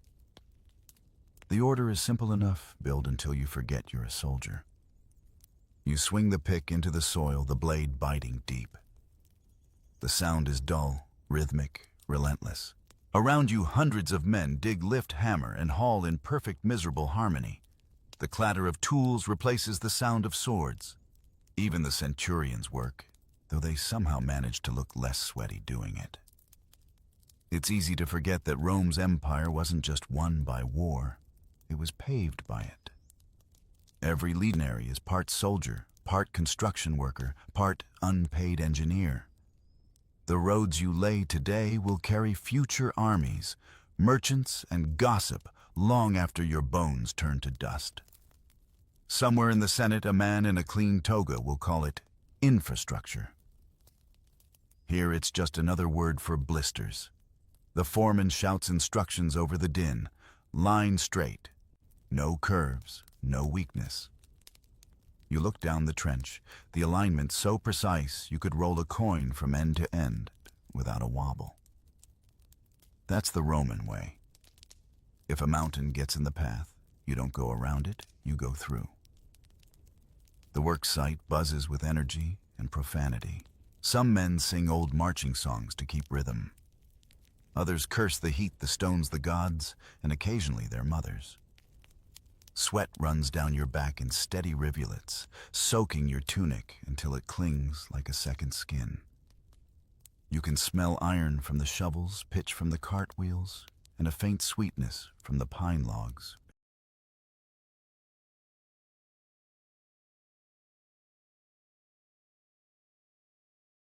being sawed nearby. Beside you, Publius. The veteran pauses to wipe his brow. You know, he says, when I joined, I thought I'd see the world. Turns out I'm just helping build it. You laugh through your exhaustion, then lift another stone block into place. It lands with a satisfying thud. Progress in Rome always sounds heavy. A few yards away, a group is working on a ditch, a defensive trench deep enough to swallow a mule. The soil is clay and gravel unforgiving. The centurion supervising it has the patience of a short-tempered god. If it's not deep enough to drown a barbarian, he yells, it's not deep enough at all. Motivational speeches come in many forms here. When the lunch horn finally sounds, the tools drop instantly, as if by divine intervention. You sit on a rock gulping water that tastes faintly of metal from the bucket. The air vibrates with the hum of cicadas. Somewhere nearby, a mule brays, like it's sharing your opinion of this assignment. A younger soldier named Lucius collapses beside you, face red, chest heaving. This isn't why I joined, he groans.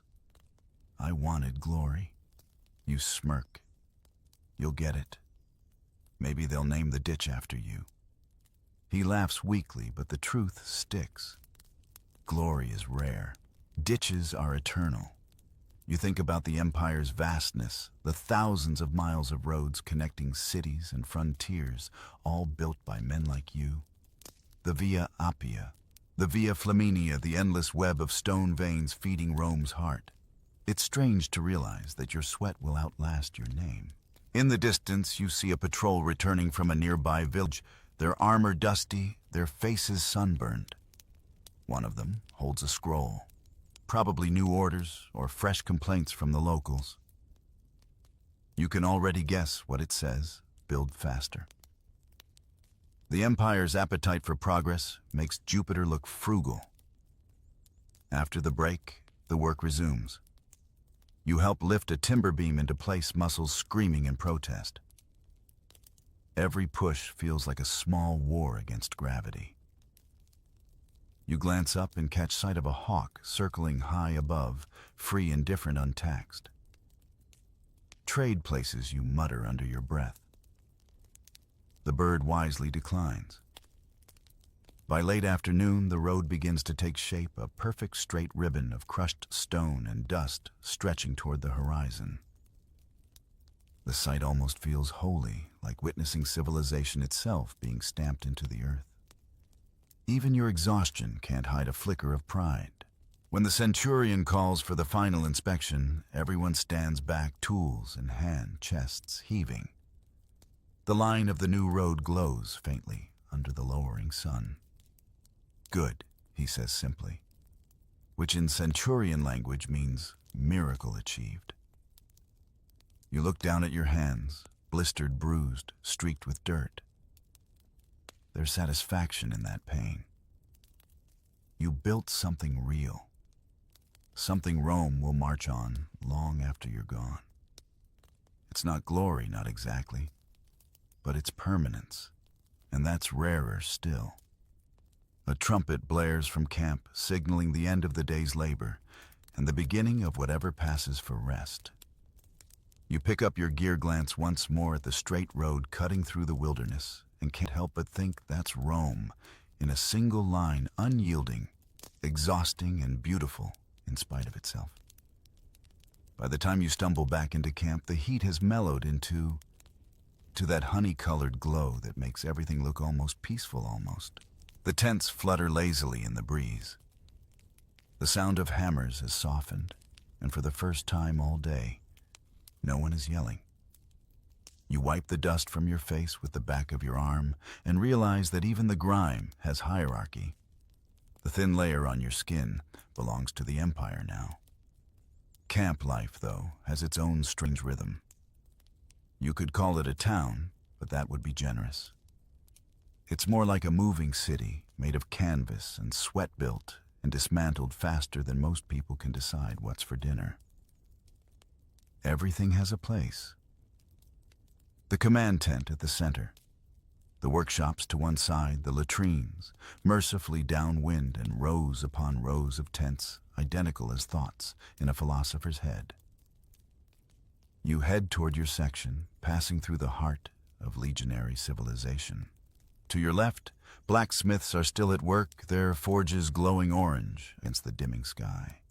The rhythmic clang of hammer on metal is strangely soothing, like the heartbeat of the camp itself. Sparks fly into the air, tracing brief constellations that vanish before you can name them. You nod to one of the smiths, a scarred man named Severus, who claims he once shoed Caesar's horse. He probably didn't, but no one corrects him.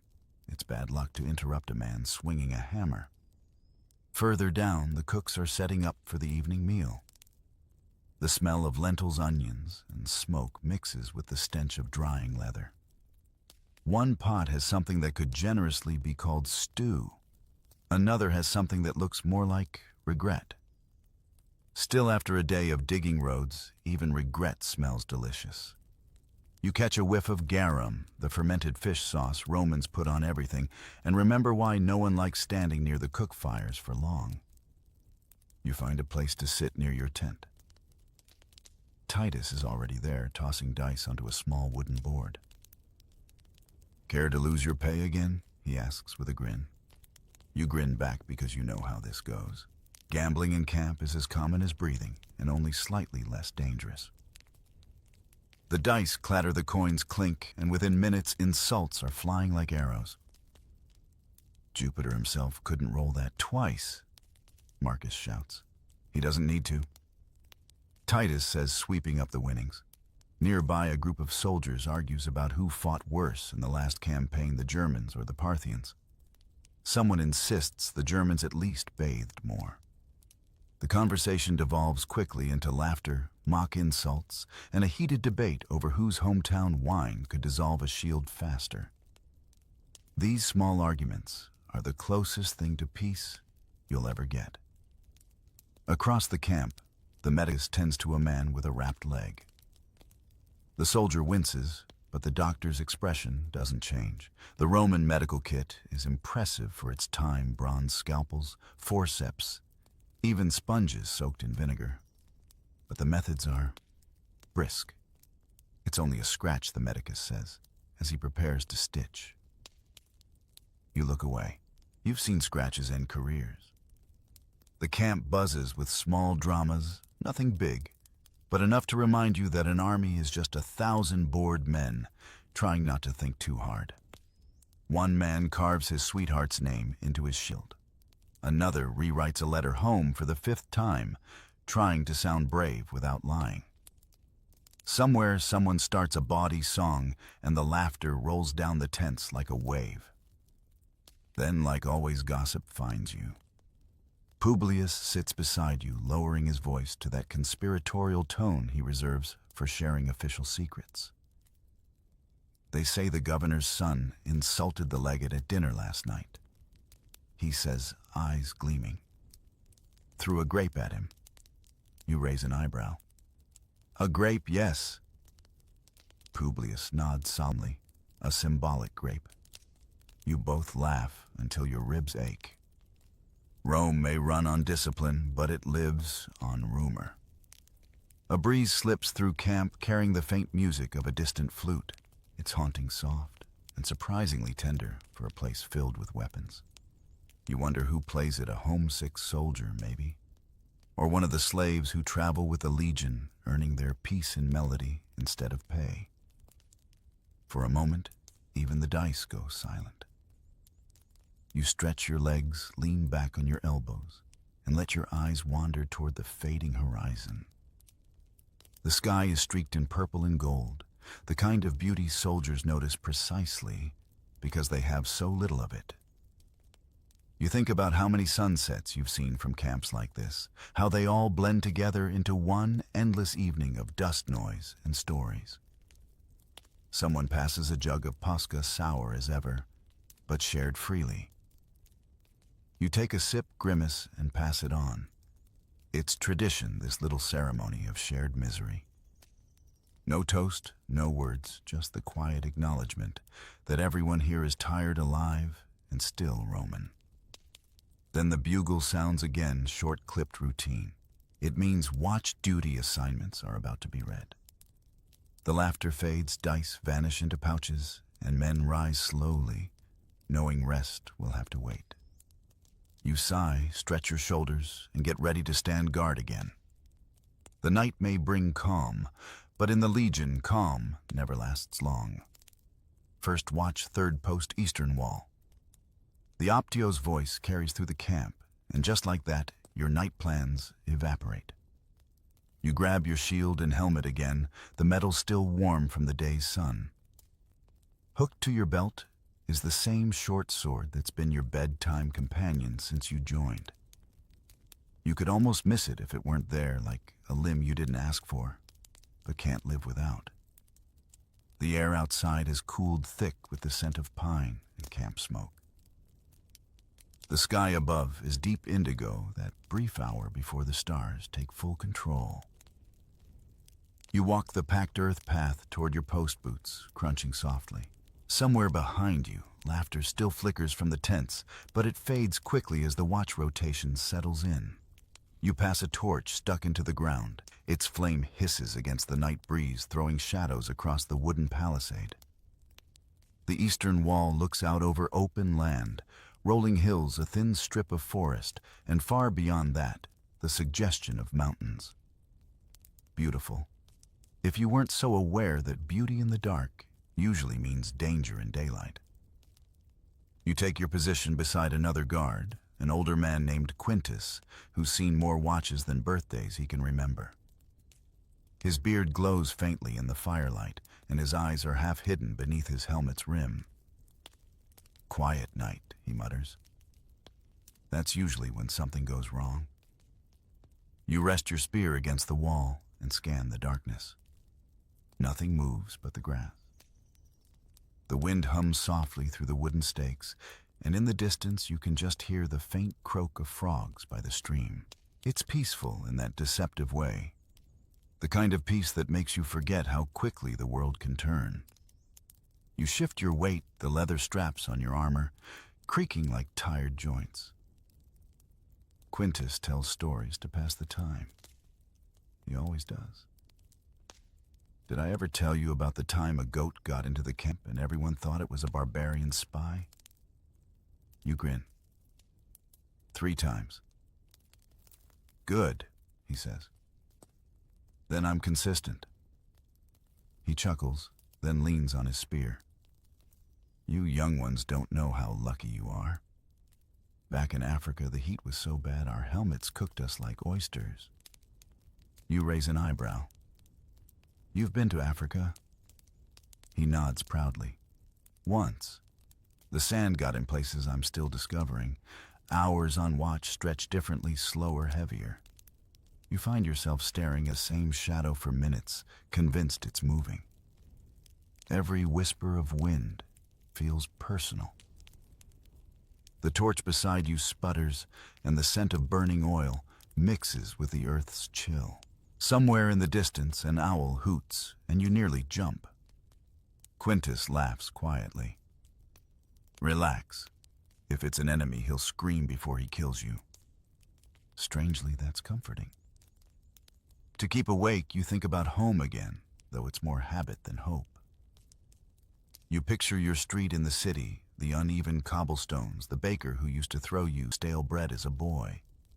You remember your mother's voice, your father's silence, the way everything smelled faintly of olives and ambition.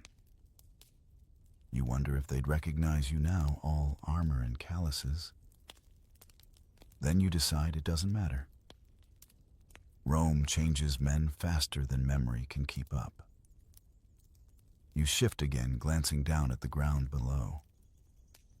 The moonlight turns the camp's ditch into a silver ribbon. Beyond it, the world is dark and wide and unsupervised.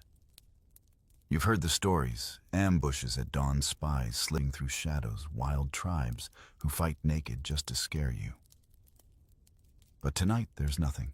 Only the slow rhythm of your breathing and the faint crackle of the torch. Sometimes you think this right here is the truest face of soldiering. Not the battles or the speeches, but the waiting. The endless standing, listening, pretending to see in the dark.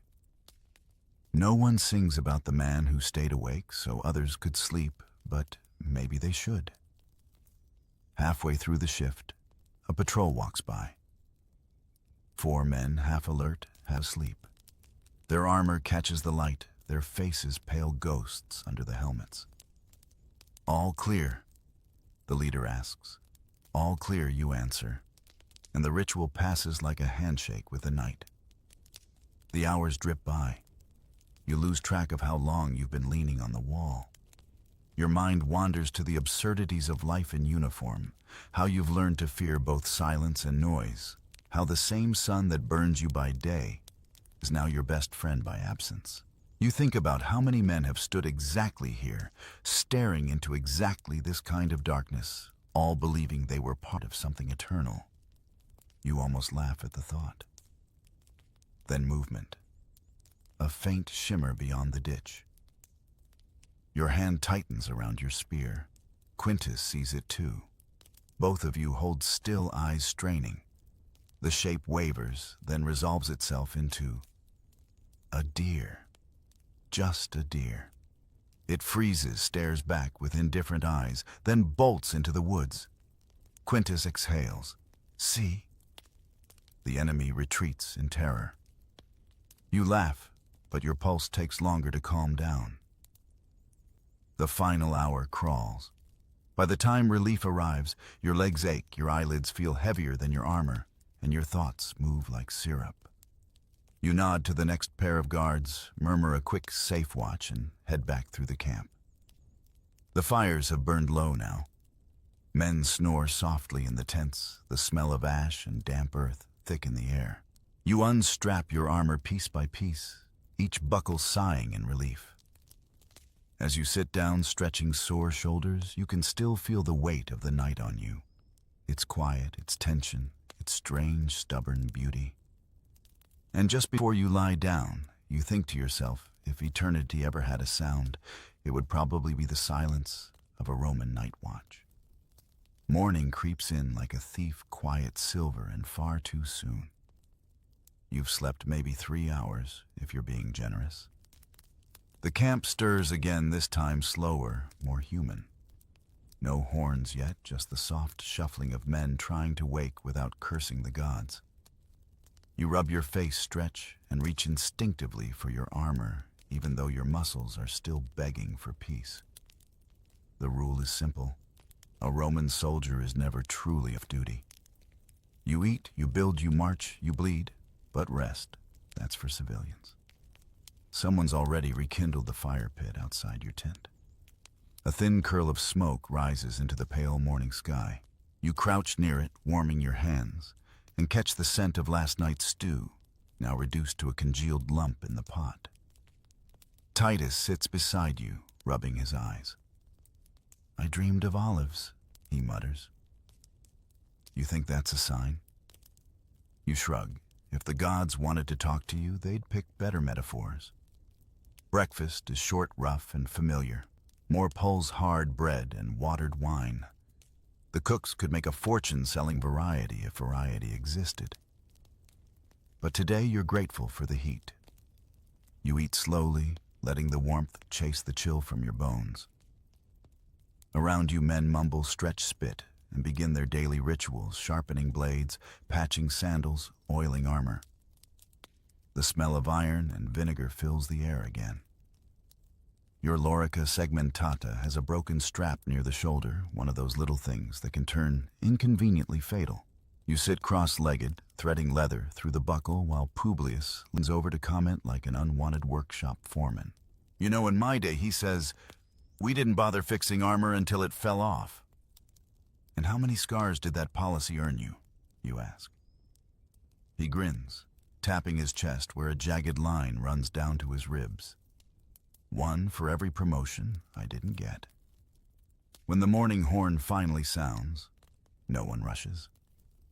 The centurions give you a short reprieve before drills begin again. Repairs come first, and repairs are sacred. A soldier's equipment is both his coffin and his legacy. You run a whetstone down your blade, the rasping sound, steady and soothing. Each stroke pulls the dullness away like memory. Nearby, a few men are mending their scuta, hammering out dents, tightening the rivets. The shields painted deep red with gold insignia look like bruised suns when they catch the light. Somewhere down the line, the armorer shouts over the clatter. Who bent a pilum again? No one answers, but the laughter that follows is answer enough. The throwing spear's design means it bends on impact, clever engineering to keep enemies from throwing it back.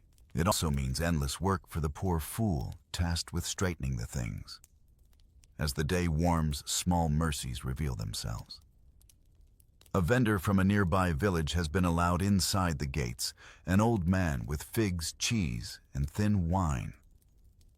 The sight alone feels decadent. You trade a few copper coins for a handful of figs. Their sweetness almost shocking after weeks of salt and starch. Titus moans dramatically. By the gods, I'd die for another one.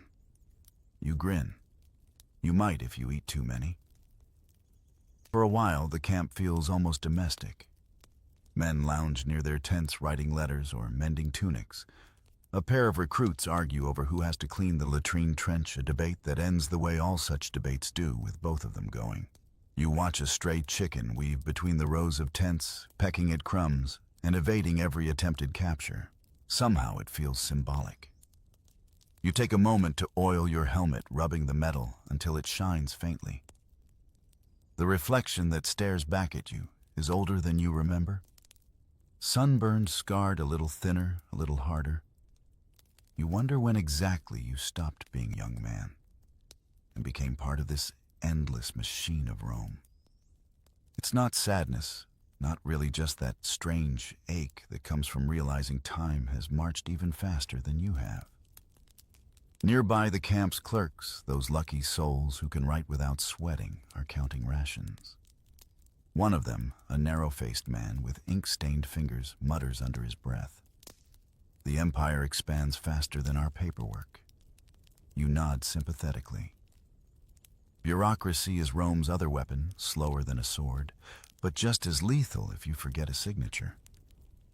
By midday, the sun blazes again. You've finished your repairs and retreated into the shade of your tent. The ground beneath you is warm, the air thick with dust. You can hear everything. The clang of the smithy, the lazy hum of flies, the distant shouts of officers drilling recruits. It's strange how comforting noise can become when silence only means trouble. Titus joins you again, lying on his back, staring at the canvas roof. You ever think about quitting, he asks. You snort. And do what? Open a bakery? Sure, he says. Bread, wine, maybe a tavern. Call it the Fat Centurion. You smile. I'd drink there. For a moment, you both just lie there, half laughing, half dreaming of a world without orders or armor. Then, inevitably, the horn blows again. The sound cuts through your daydream like a chisel through marble. afternoon formation awaits. You groan, pick up your shield, and stand. The figs are gone, the rest is over, and Rome eternal demanding. Rome calls you back to service. Dusk creeps in quietly, the kind that turns every helmet into a mirror of the dying sun. You fall back into formation for evening duty, but even the centurions sound tired now. The day's sweat has dried into salt patches across your tunic, and every breath tastes of dust. By the time the last order is barked, men scatter like pebbles tossed in water, some to eat, some to sleep, most to simply exist in that fragile gap before the next command. You wander toward the fire pits. The cooks are already at it again, stirring pots of lentils and chopped onions with spoons long enough to double as spears. The smell is edible. You hold out your bowl, and a ladleful lands with a sound somewhere between a splash and a sigh. It's not food exactly, but it's something warm to remind your body you're still alive. You sit cross-legged on the ground, balancing the bowl on your knees, and take a cautious bite. Bland. Familiar. Comforting in a way only predictability can be.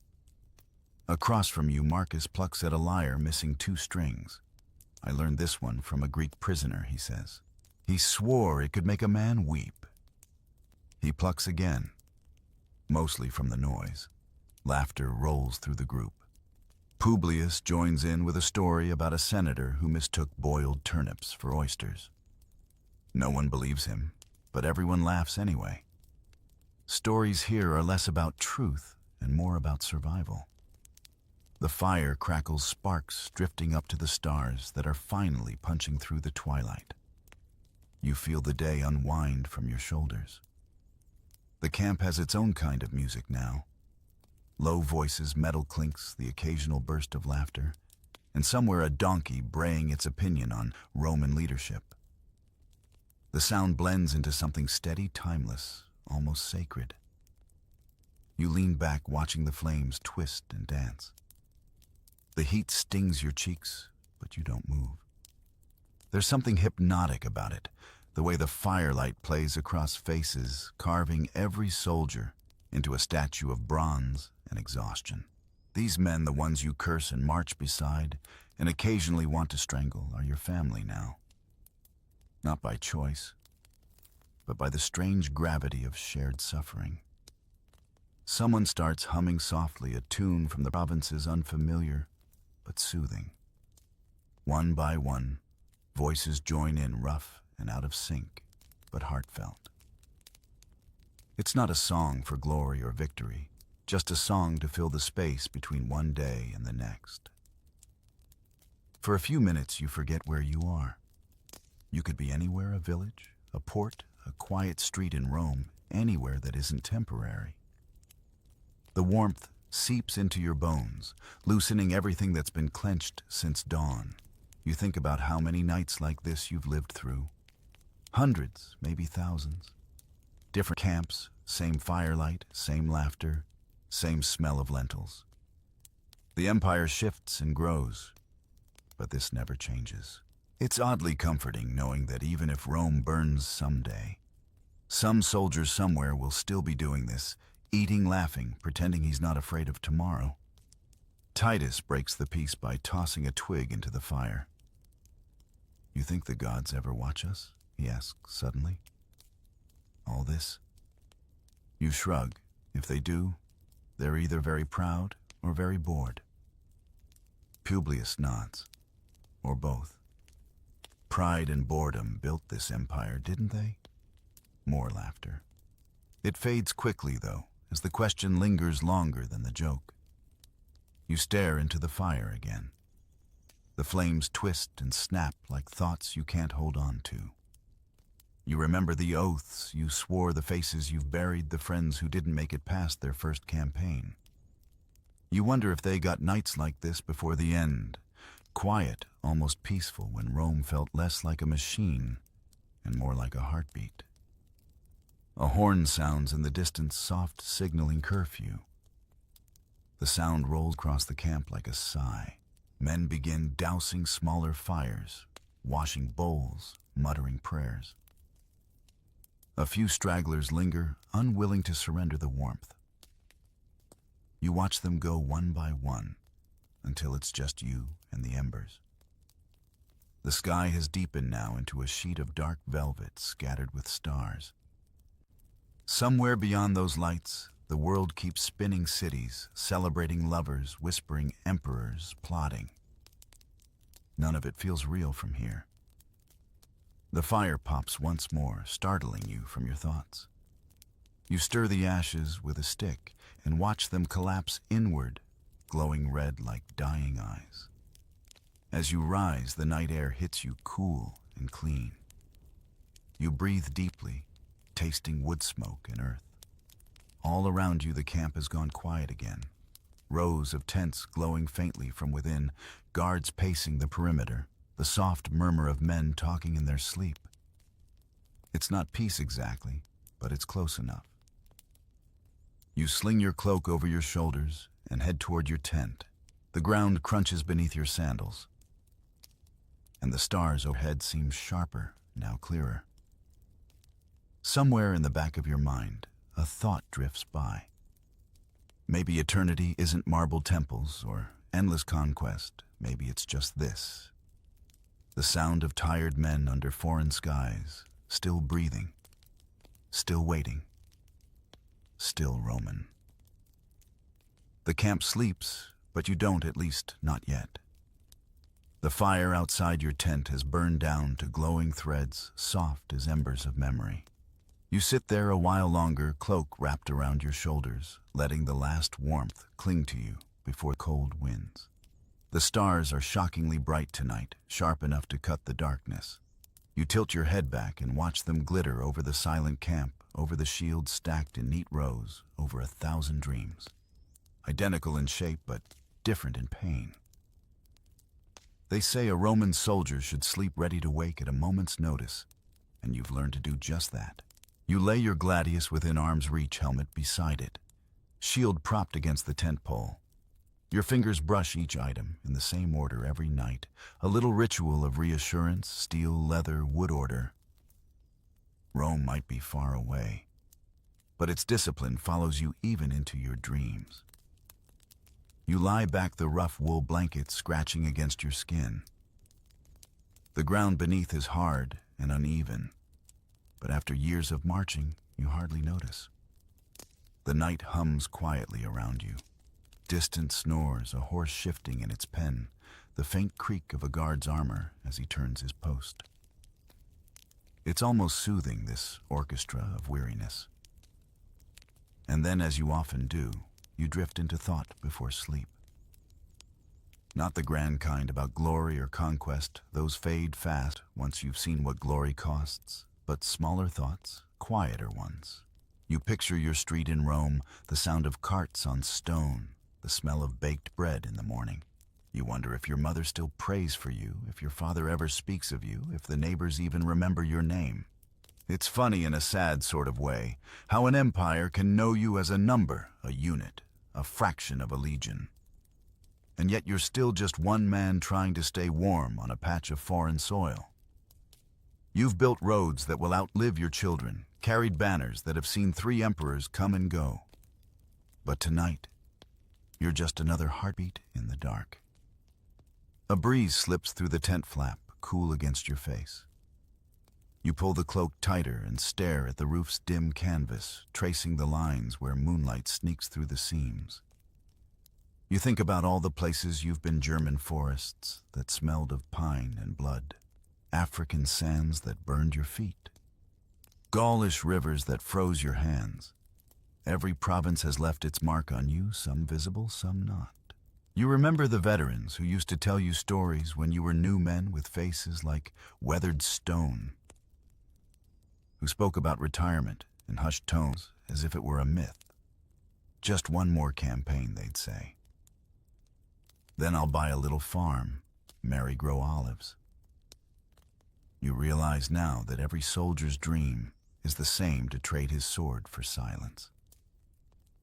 Outside, the guard changes again. Footsteps, quiet voices, then stillness. You can almost feel the empire breathing through the fabric of the tent, its pulse steady, unstoppable. Somewhere far away in marble halls and lamp-lit villas, men in togas are making decisions that will ripple down to you in the form of orders miles and months from now. You wonder if they ever think about the men who carry their empire on their backs. Probably not. You close your eyes, but sleep comes in fragments. You dream of marching, not of war, not of fear, just endless marching. Boots striking stone banners, flapping the horizon, forever moving, but never closer. You wake briefly disoriented, the image fading like mist. For a second, you're not sure if you ever stopped walking. You roll over and exhale the breath, misting in the cool air. The camp is utterly still now. The stars above seem closer, almost watchful. You think of Rome not as a city, but as an idea. Eternal, they call it. But eternity feels different when you're the one keeping it alive, one day at a time, one heartbeat at a time.